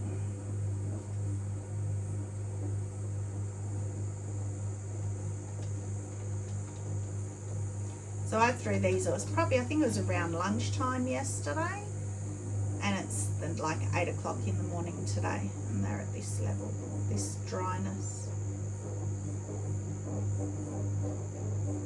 Okay, I'll just bring that, I'll probably regret this, but I might just bring that out a bit more. That's a very thick looking or wide looking foot, which can make it look a bit, what? Clunky, a bit heavy. Let's take that down.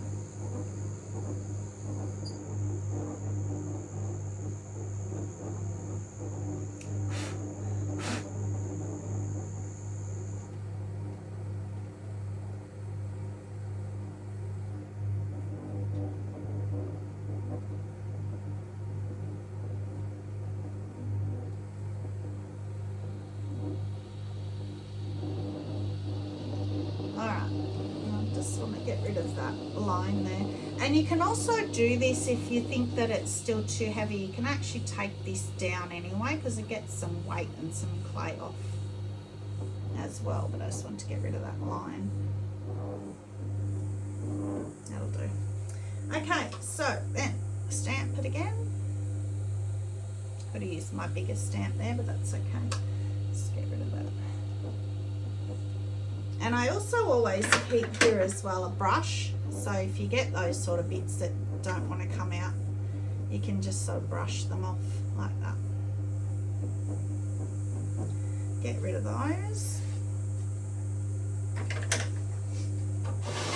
Okay, and then I'm going to do this part, but I'm going to change the angle for the last 3 because we've seen, or the last 2.5 because I've got 5, but this one will be twice. So you've seen me do that. The others will be done the same, but I wanted to show you the side view for that and for the other 2. So I will be back in a second. Change of view. Move you over a little bit. So now, because I just wanted to show you how I do the sides, because you've seen a couple for the top now, give you more of a side view. So this is what I was saying when I was throwing this one, that I can go in and I can make that hourglass shape a little bit more defined by really getting rid of, whoa, some of that clay. That just caught a bit. And then I just hold this tool here and just get it to go straight, get it to go flat around there. because as I said yesterday, if you have a if you make that more of a flat pointy edge, it will chip in the dishwasher and stuff, so you don't want that. Much not as I like the look.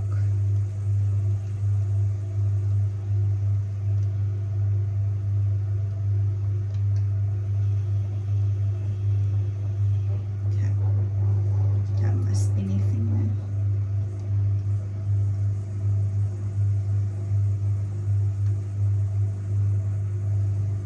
So yeah, these mugs already are a little bit dry. Okay, that will do. So even just a little bit of an adjustment can change the whole look of a piece. So I'm not sure how I'm going to go with the one that I wanted to do the lines on. We'll see, because they're a bit dry.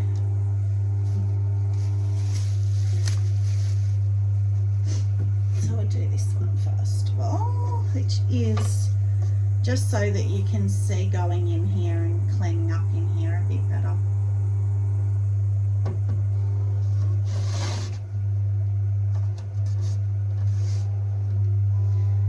Okay, so you can see here there's all rough bits here. I don't know if you can see with the shading, but there's all rough bits there too, so I'll get all that as well. So same tool on top.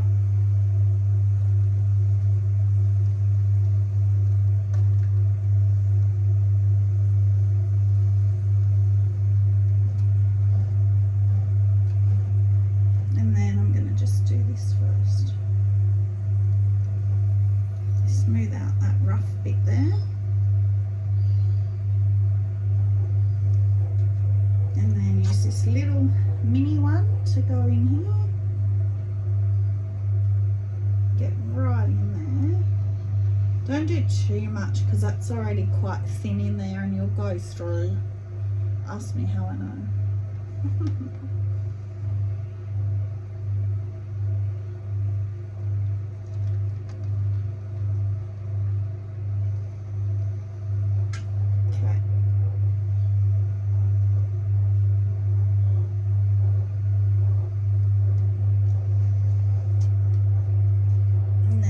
To this one,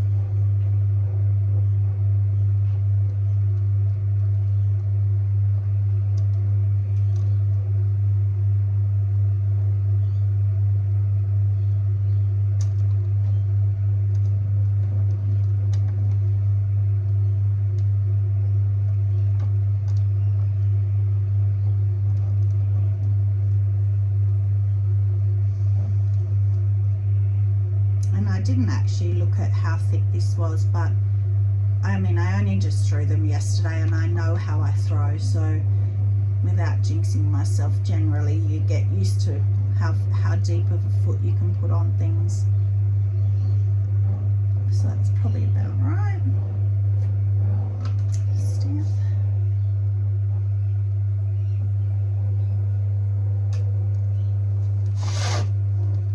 Okay, so that's that one. Just cleans up and defines it a bit in the foot ring. One of those.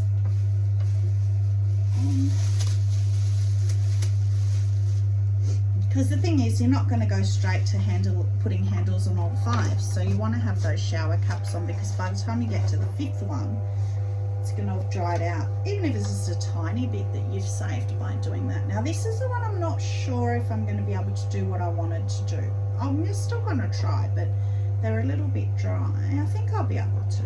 I think I'll be all right. So, same tool on top. Same theory.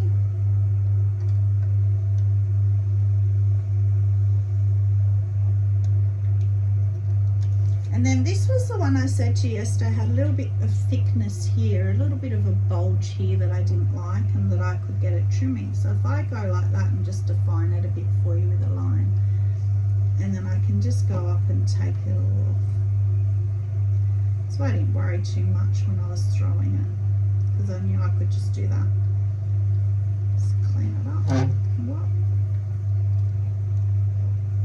It's a bit dry, my tool's catching. Again, do your angle there because you don't want it to scratch somebody's coffee table.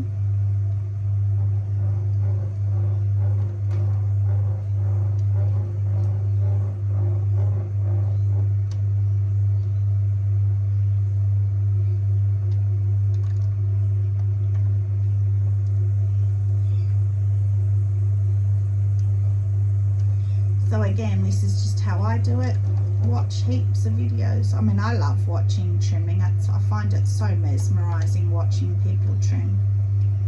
I love it.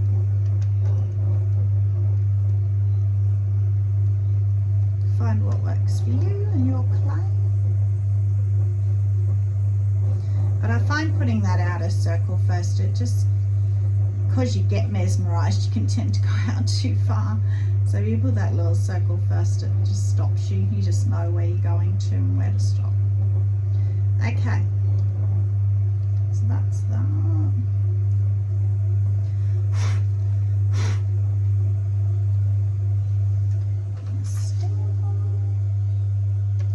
And then the bit that I was talking about, and I'm not sure how it's going to work.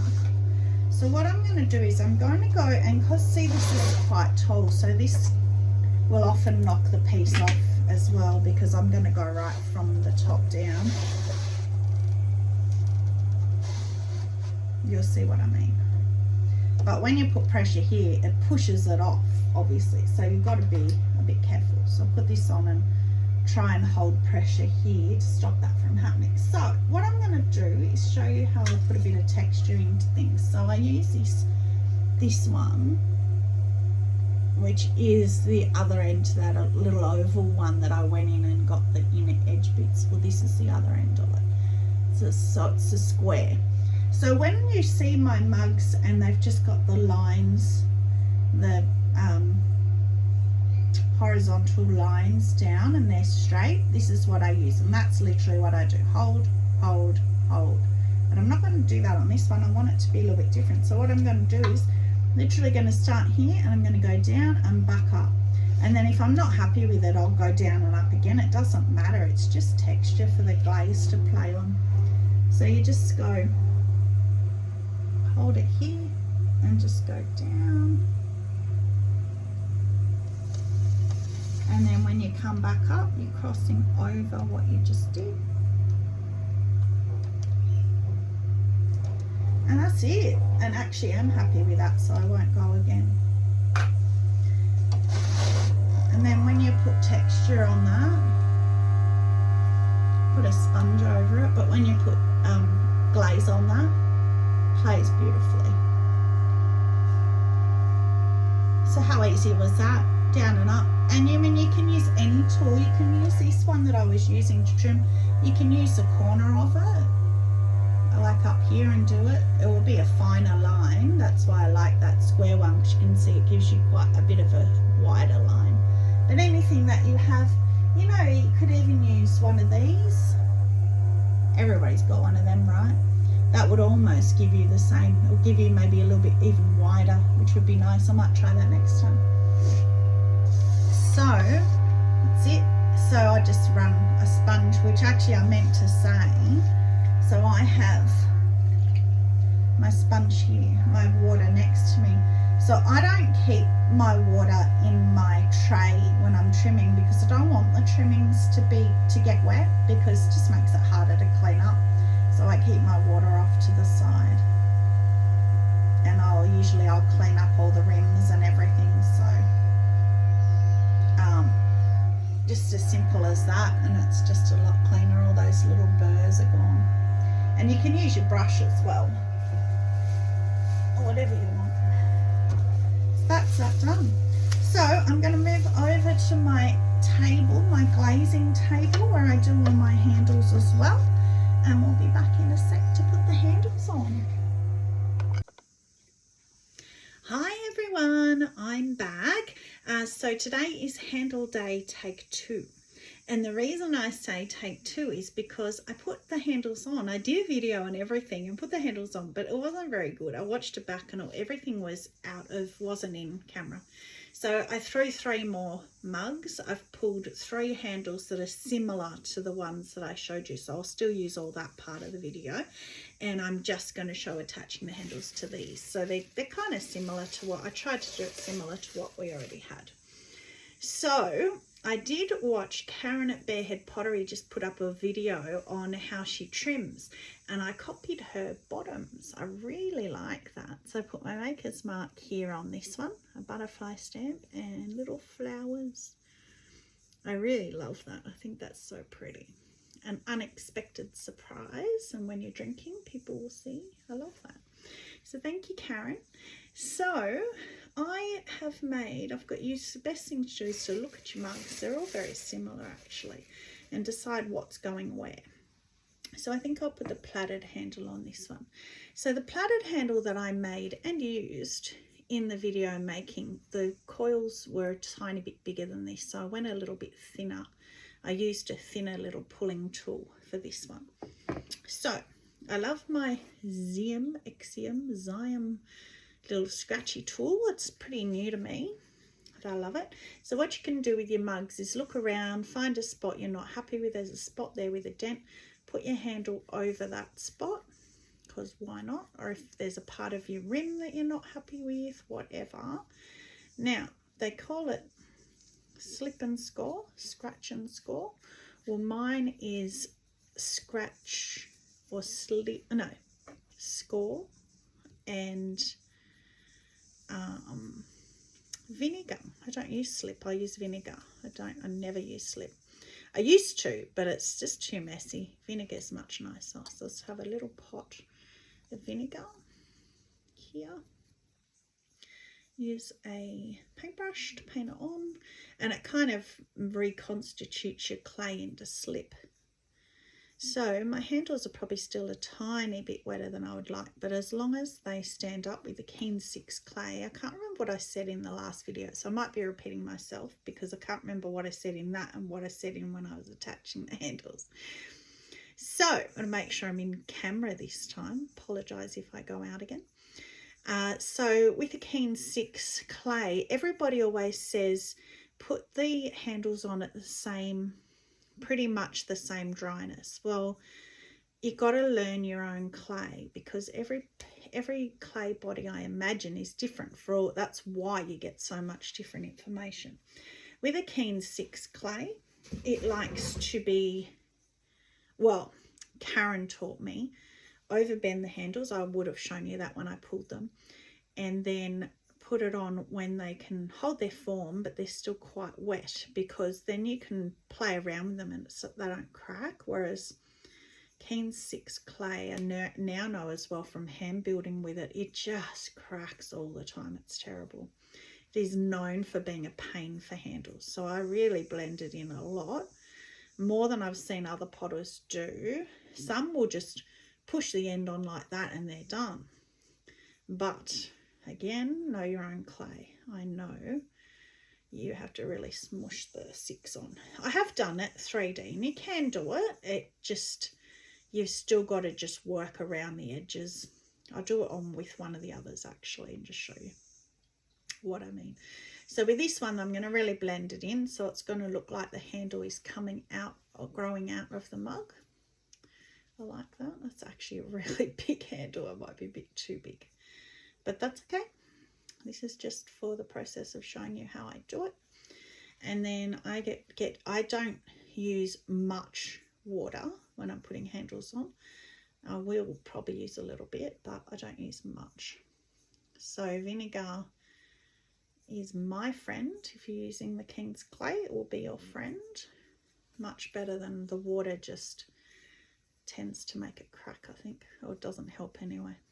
I've gone right down with that, so I'm just kind of cleaning that up, because the vinegar is, as I say, it sort of reconstitutes the clay down into the body. Now with the plaited handles, if one of your plaits cracks through the process, which is, or one of your coils, which happens quite a bit, it's actually really good because the other two will still keep it strong. So don't worry too much, as long as it doesn't look really bad. If you notice it, don't worry too much about it. Your glaze will also help. So when I put handles on, I always make sure that they are below the rim, because people like to store their mugs upside down, and I like to dry my mugs upside down. Well, you can't see that. I like to dry them in tubs upside down like that. So that's that one done. This one, how to do the bottom. This one's got like a 4-leaf clover in the middle, and again flowers and my maker's mark here. I didn't stamp that very well, but that's all right. This one I have done the which one would I'll do the split. So I've redone the split one that I showed you, because I thought, well, that's going to be the most different one of that and the plat one. So I wanted to do the ones that are going to look the most different. So we'll just use a bit of water and clean up where I cut between them is a bit jagged. So I'll just get a bit of water and just clean that up. So that's what I'm saying. I do use water. I just don't use a ton load of it with attaching. Okay. And I've got the top still attached. I don't cut right up to the top. I just cut from about there, half an inch down, cut all the way down. And then again, slip and score. So you're going to be scoring outside, because that's what's going to attach on, and the inside at the bottom is going to attach. So you just scratch it up. And then in here. Again, if you go too high or you make a mess, it doesn't matter, because you can clean it up when you are with your vinegar. And then again, find anywhere on your mug you're not happy with, unless your mugs are perfect, in which case, well done you can teach me. And as I keep saying, this is just my process, and every clay body is different. So if you keep watching videos like I did, I ended up in literally bawling in tears over handles at one point. And that was when I met the beautiful Karen at Barehead Pottery, and she spent literally hours with me one night. I would say, okay, I've done that step. Then I'd walk away and leave it for an hour, or for whatever she said for the handles to set up, or for whatever reason. Come back, get back in touch with her. Right, what's next? And she stepped me through. Sorry if I'm repeating myself, but I can't remember what I said in the first part of the handle bit. And she stepped me through, and it's made a massive difference to my handles. So slipped and scored at the bottom. I've done 2 separate, and I will show you why. So we're going to attach that on like that, and they kind of you'll feel it grab in a way. It kind of grab the 2 scratched areas, kind of knit together and grab together, and you feel it. You actually feel it happen. They move, and then all of a sudden grab. So this one I'm going to smush in as well.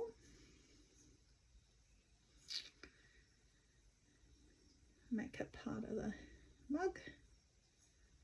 That's my majority of my handles are like that, because I don't trust this clay to have it 3D, but I will do the next one. Well, I will try do the next one 3D. Just see if I'm happy with it. So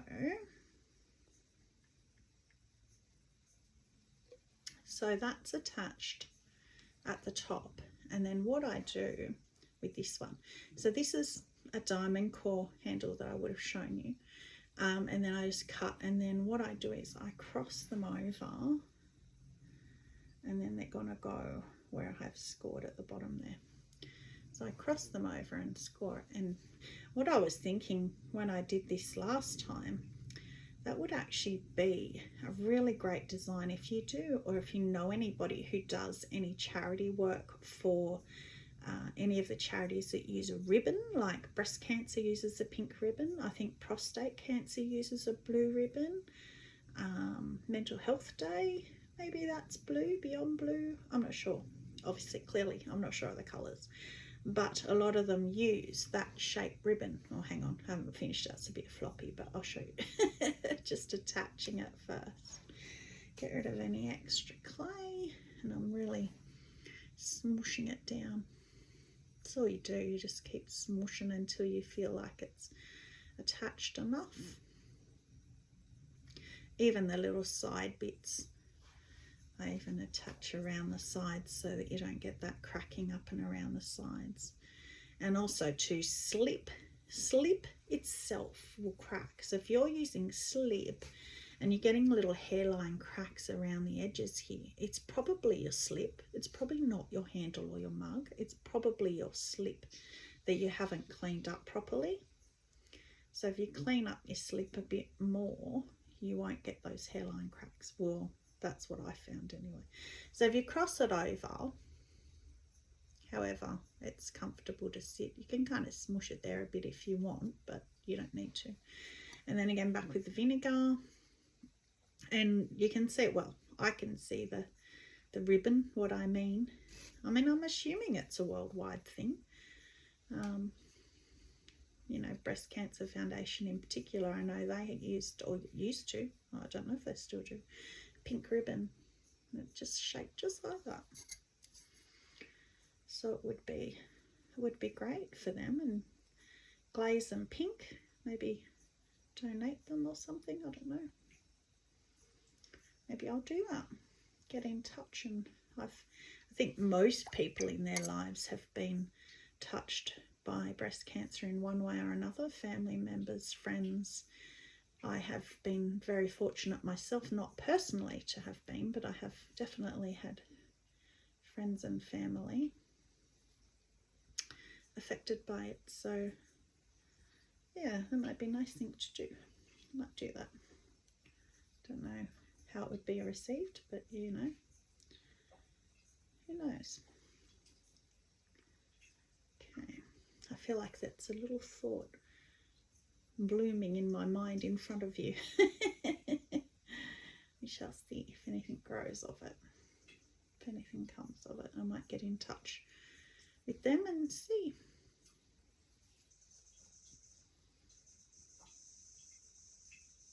Okay, there we go. Again, it's below the rim, so I can turn it upside down. It's a bit flatter in, but I mean, it doesn't matter. You can still fit your hands in there. I don't really want to play too much with it because those two little bits are a bit thinner than a normal handle would be.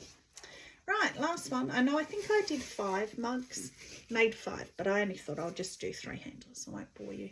So I got this, and it's always here. I always know where it is, from De La Designs, which is an American company. I saw on Jessica Putnam Phillips. I love it. I don't normally, as you know, buy from American companies only because of the freight to us. And this cost me a fortune to get this little piece of plastic. And then Trace bought a 3D printer afterwards. I got her one as well. And could have printed me up one herself. But anyway, so there is a bigger, wider side, but I always use the smaller side. I've never used that bigger, wider side. So what I do is I put that, so you can see they're just straight. So I just put that, I don't think I can do it on camera. I just put that down flat and then get the smaller side, line it up in the middle, and then just cut it. That wasn't done very well on camera, but I mean, you get the idea, it's not hard. Cut the little bit off. I actually should have held it up on my mug first and seen if I know. Actually, I might do that with the bottom. Just see if I want to remove any, which I don't. It's actually quite a good size. So I just try and take a minimal off the bottom. And then all of a sudden, instead of just being flat like that, oh, the top's a bit, hang on, let me redo that bit. Just a bit of an angle instead of straight. Okay, that's better. All of a sudden you've got this nice little, I don't know if you can really even see that, just a bit more of a shape instead of just straight across. It's quite a simple basic thing, but it makes a difference. So also sometimes I just myself cut quite a sharp triangle point. I quite like that as well. So again, we got scratch and vinegar. This side. This is the cloud handle that I showed you, the diamond core cloud handle that I love. And this one I will try and do 3D for you, but we'll see what happens. And then the mug, a bit of a divot in the rim there, so I'll put it there.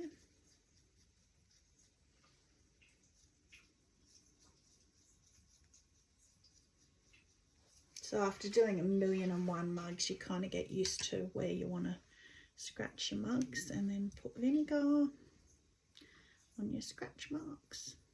And you can't see how I'm kind of patting it in, and it kind of goes, puts the clay, the scratched up clay back to being slip. It's magic. Which reminds me, people use magic water too. Never looked into it. There are, I believe, many recipes online. If you want to make your own magic water, you can do that. Don't know what it is because I've never used it. But as I keep saying, there are so many ways to do all of these things. So when you're doing it 3D, I'll just hold inside a bit, support it a bit. So I just push it on. Now, Jessica Putnam Phillips is the one I've seen the most do this 3D. And she pretty much does that and that's it. Whereas I know the 6, it's not going to hold. Well, I mean, most of my cracks I get here, not on the attachment. So who knows? Let's follow it through and see. Let's not do it too much more. I'll just get the paintbrush and then I'll just make sure that's straight. And then the bottom part, again, if I want the 3D, just push it on like that, which does flatten it out a bit, but you can't help that. You've got to push it on a bit. And then I'll just get my vinegar again and just kind of like get the brush to attach it a bit with sort of the slip that the vinegar makes. So you can see on the brush, it goes like slip. It's not, it's just straight vinegar. It's dirty vinegar, but it's just vinegar. And it just becomes slip. But it's much easier to clean up, much nicer than actually using slip when it oozes out everywhere. I'm sure everybody will have their own way and their own opinion, and that's fine, but that's just how I do it. No right or wrong in pottery, except for, as I say, there's a few must-dos, like centering, as we talked about when I was throwing. But there are not many must-dos in pottery. You just got to look around, find what works for you. And if what everybody's telling you is not working for you, keep looking. That's what I did with handles. That's how I came across one of my now best friends, being Karen, who helped me so much that night, and I'm still forever grateful, Karen. So I just cleaned up just some of that slip off the edge. I was trying not to actually touch the handle, but see, to me that feels really loose because I'm so not used to just leaving it like that, but I'm going to, because I said I would. Now I have noticed, and again I'm going to use the water, and I often will use water for this, inside this handle is a bit messy, but I feel like if I play with it, I'm going to pull the handle right off the mug because it's not on there. Sorry, I know this is, oh, it's not really out of camera, but just underneath inside that handle is a bit, it's just got a few like lines from when I pulled it. Just trying to, I should have cleaned it up before I put it on, but missed it. So then if you go over this, I should have done that on the other ones too, but they're split handles, so they're a bit different. But all of my handles I normally will hold, and then with a very, very, very damp, not wet, just damp. Like if I wring that, no water will come out of it. Just over that area where I get the cracks. I don't know why, but that seems to help. That was another Karen tip. It's almost like it's compressing that edge there that has now been played with a little bit. So that will then go upside down as well. And then I actually am going to, for the first time, try the new pause function on my iPhone. Thank you, Apple. I have been wanting to be able to pause videos for a long time. So I'm going to try that right now, and then I'm going to show you the tubs that I put them in. So let's try pause. Okay, so the pause worked, but then I realised I didn't want on selfie mode for this. I want on the other mode, so I flipped it around. So these are the tubs I use. They're just normal tubs that you get in a hardware store or wherever. And I just click them closed, airtight for 3 days. They'll stay there. Then after 3 days, they'll go under loose plastic like this. So let's have a sneaky peek. They'll come out tomorrow. These are the mugs that I made with you guys. Put the handles on, and the video wasn't very good. So they're 1, 2, 3 there, 4, 5. So that's the split one and the plat one. And they're nearly all done now, thank goodness. And then some other bits that I've been working on today as well. Yay! Right, we survived drying. Now we're going in for bisque. Yay!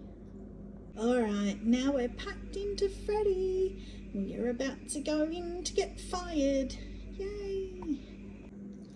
Woohoo! They are finally finished and out of the kiln, and aren't they beautiful? So we have bubble glaze attempt with a pink underglaze. Not very happy with it.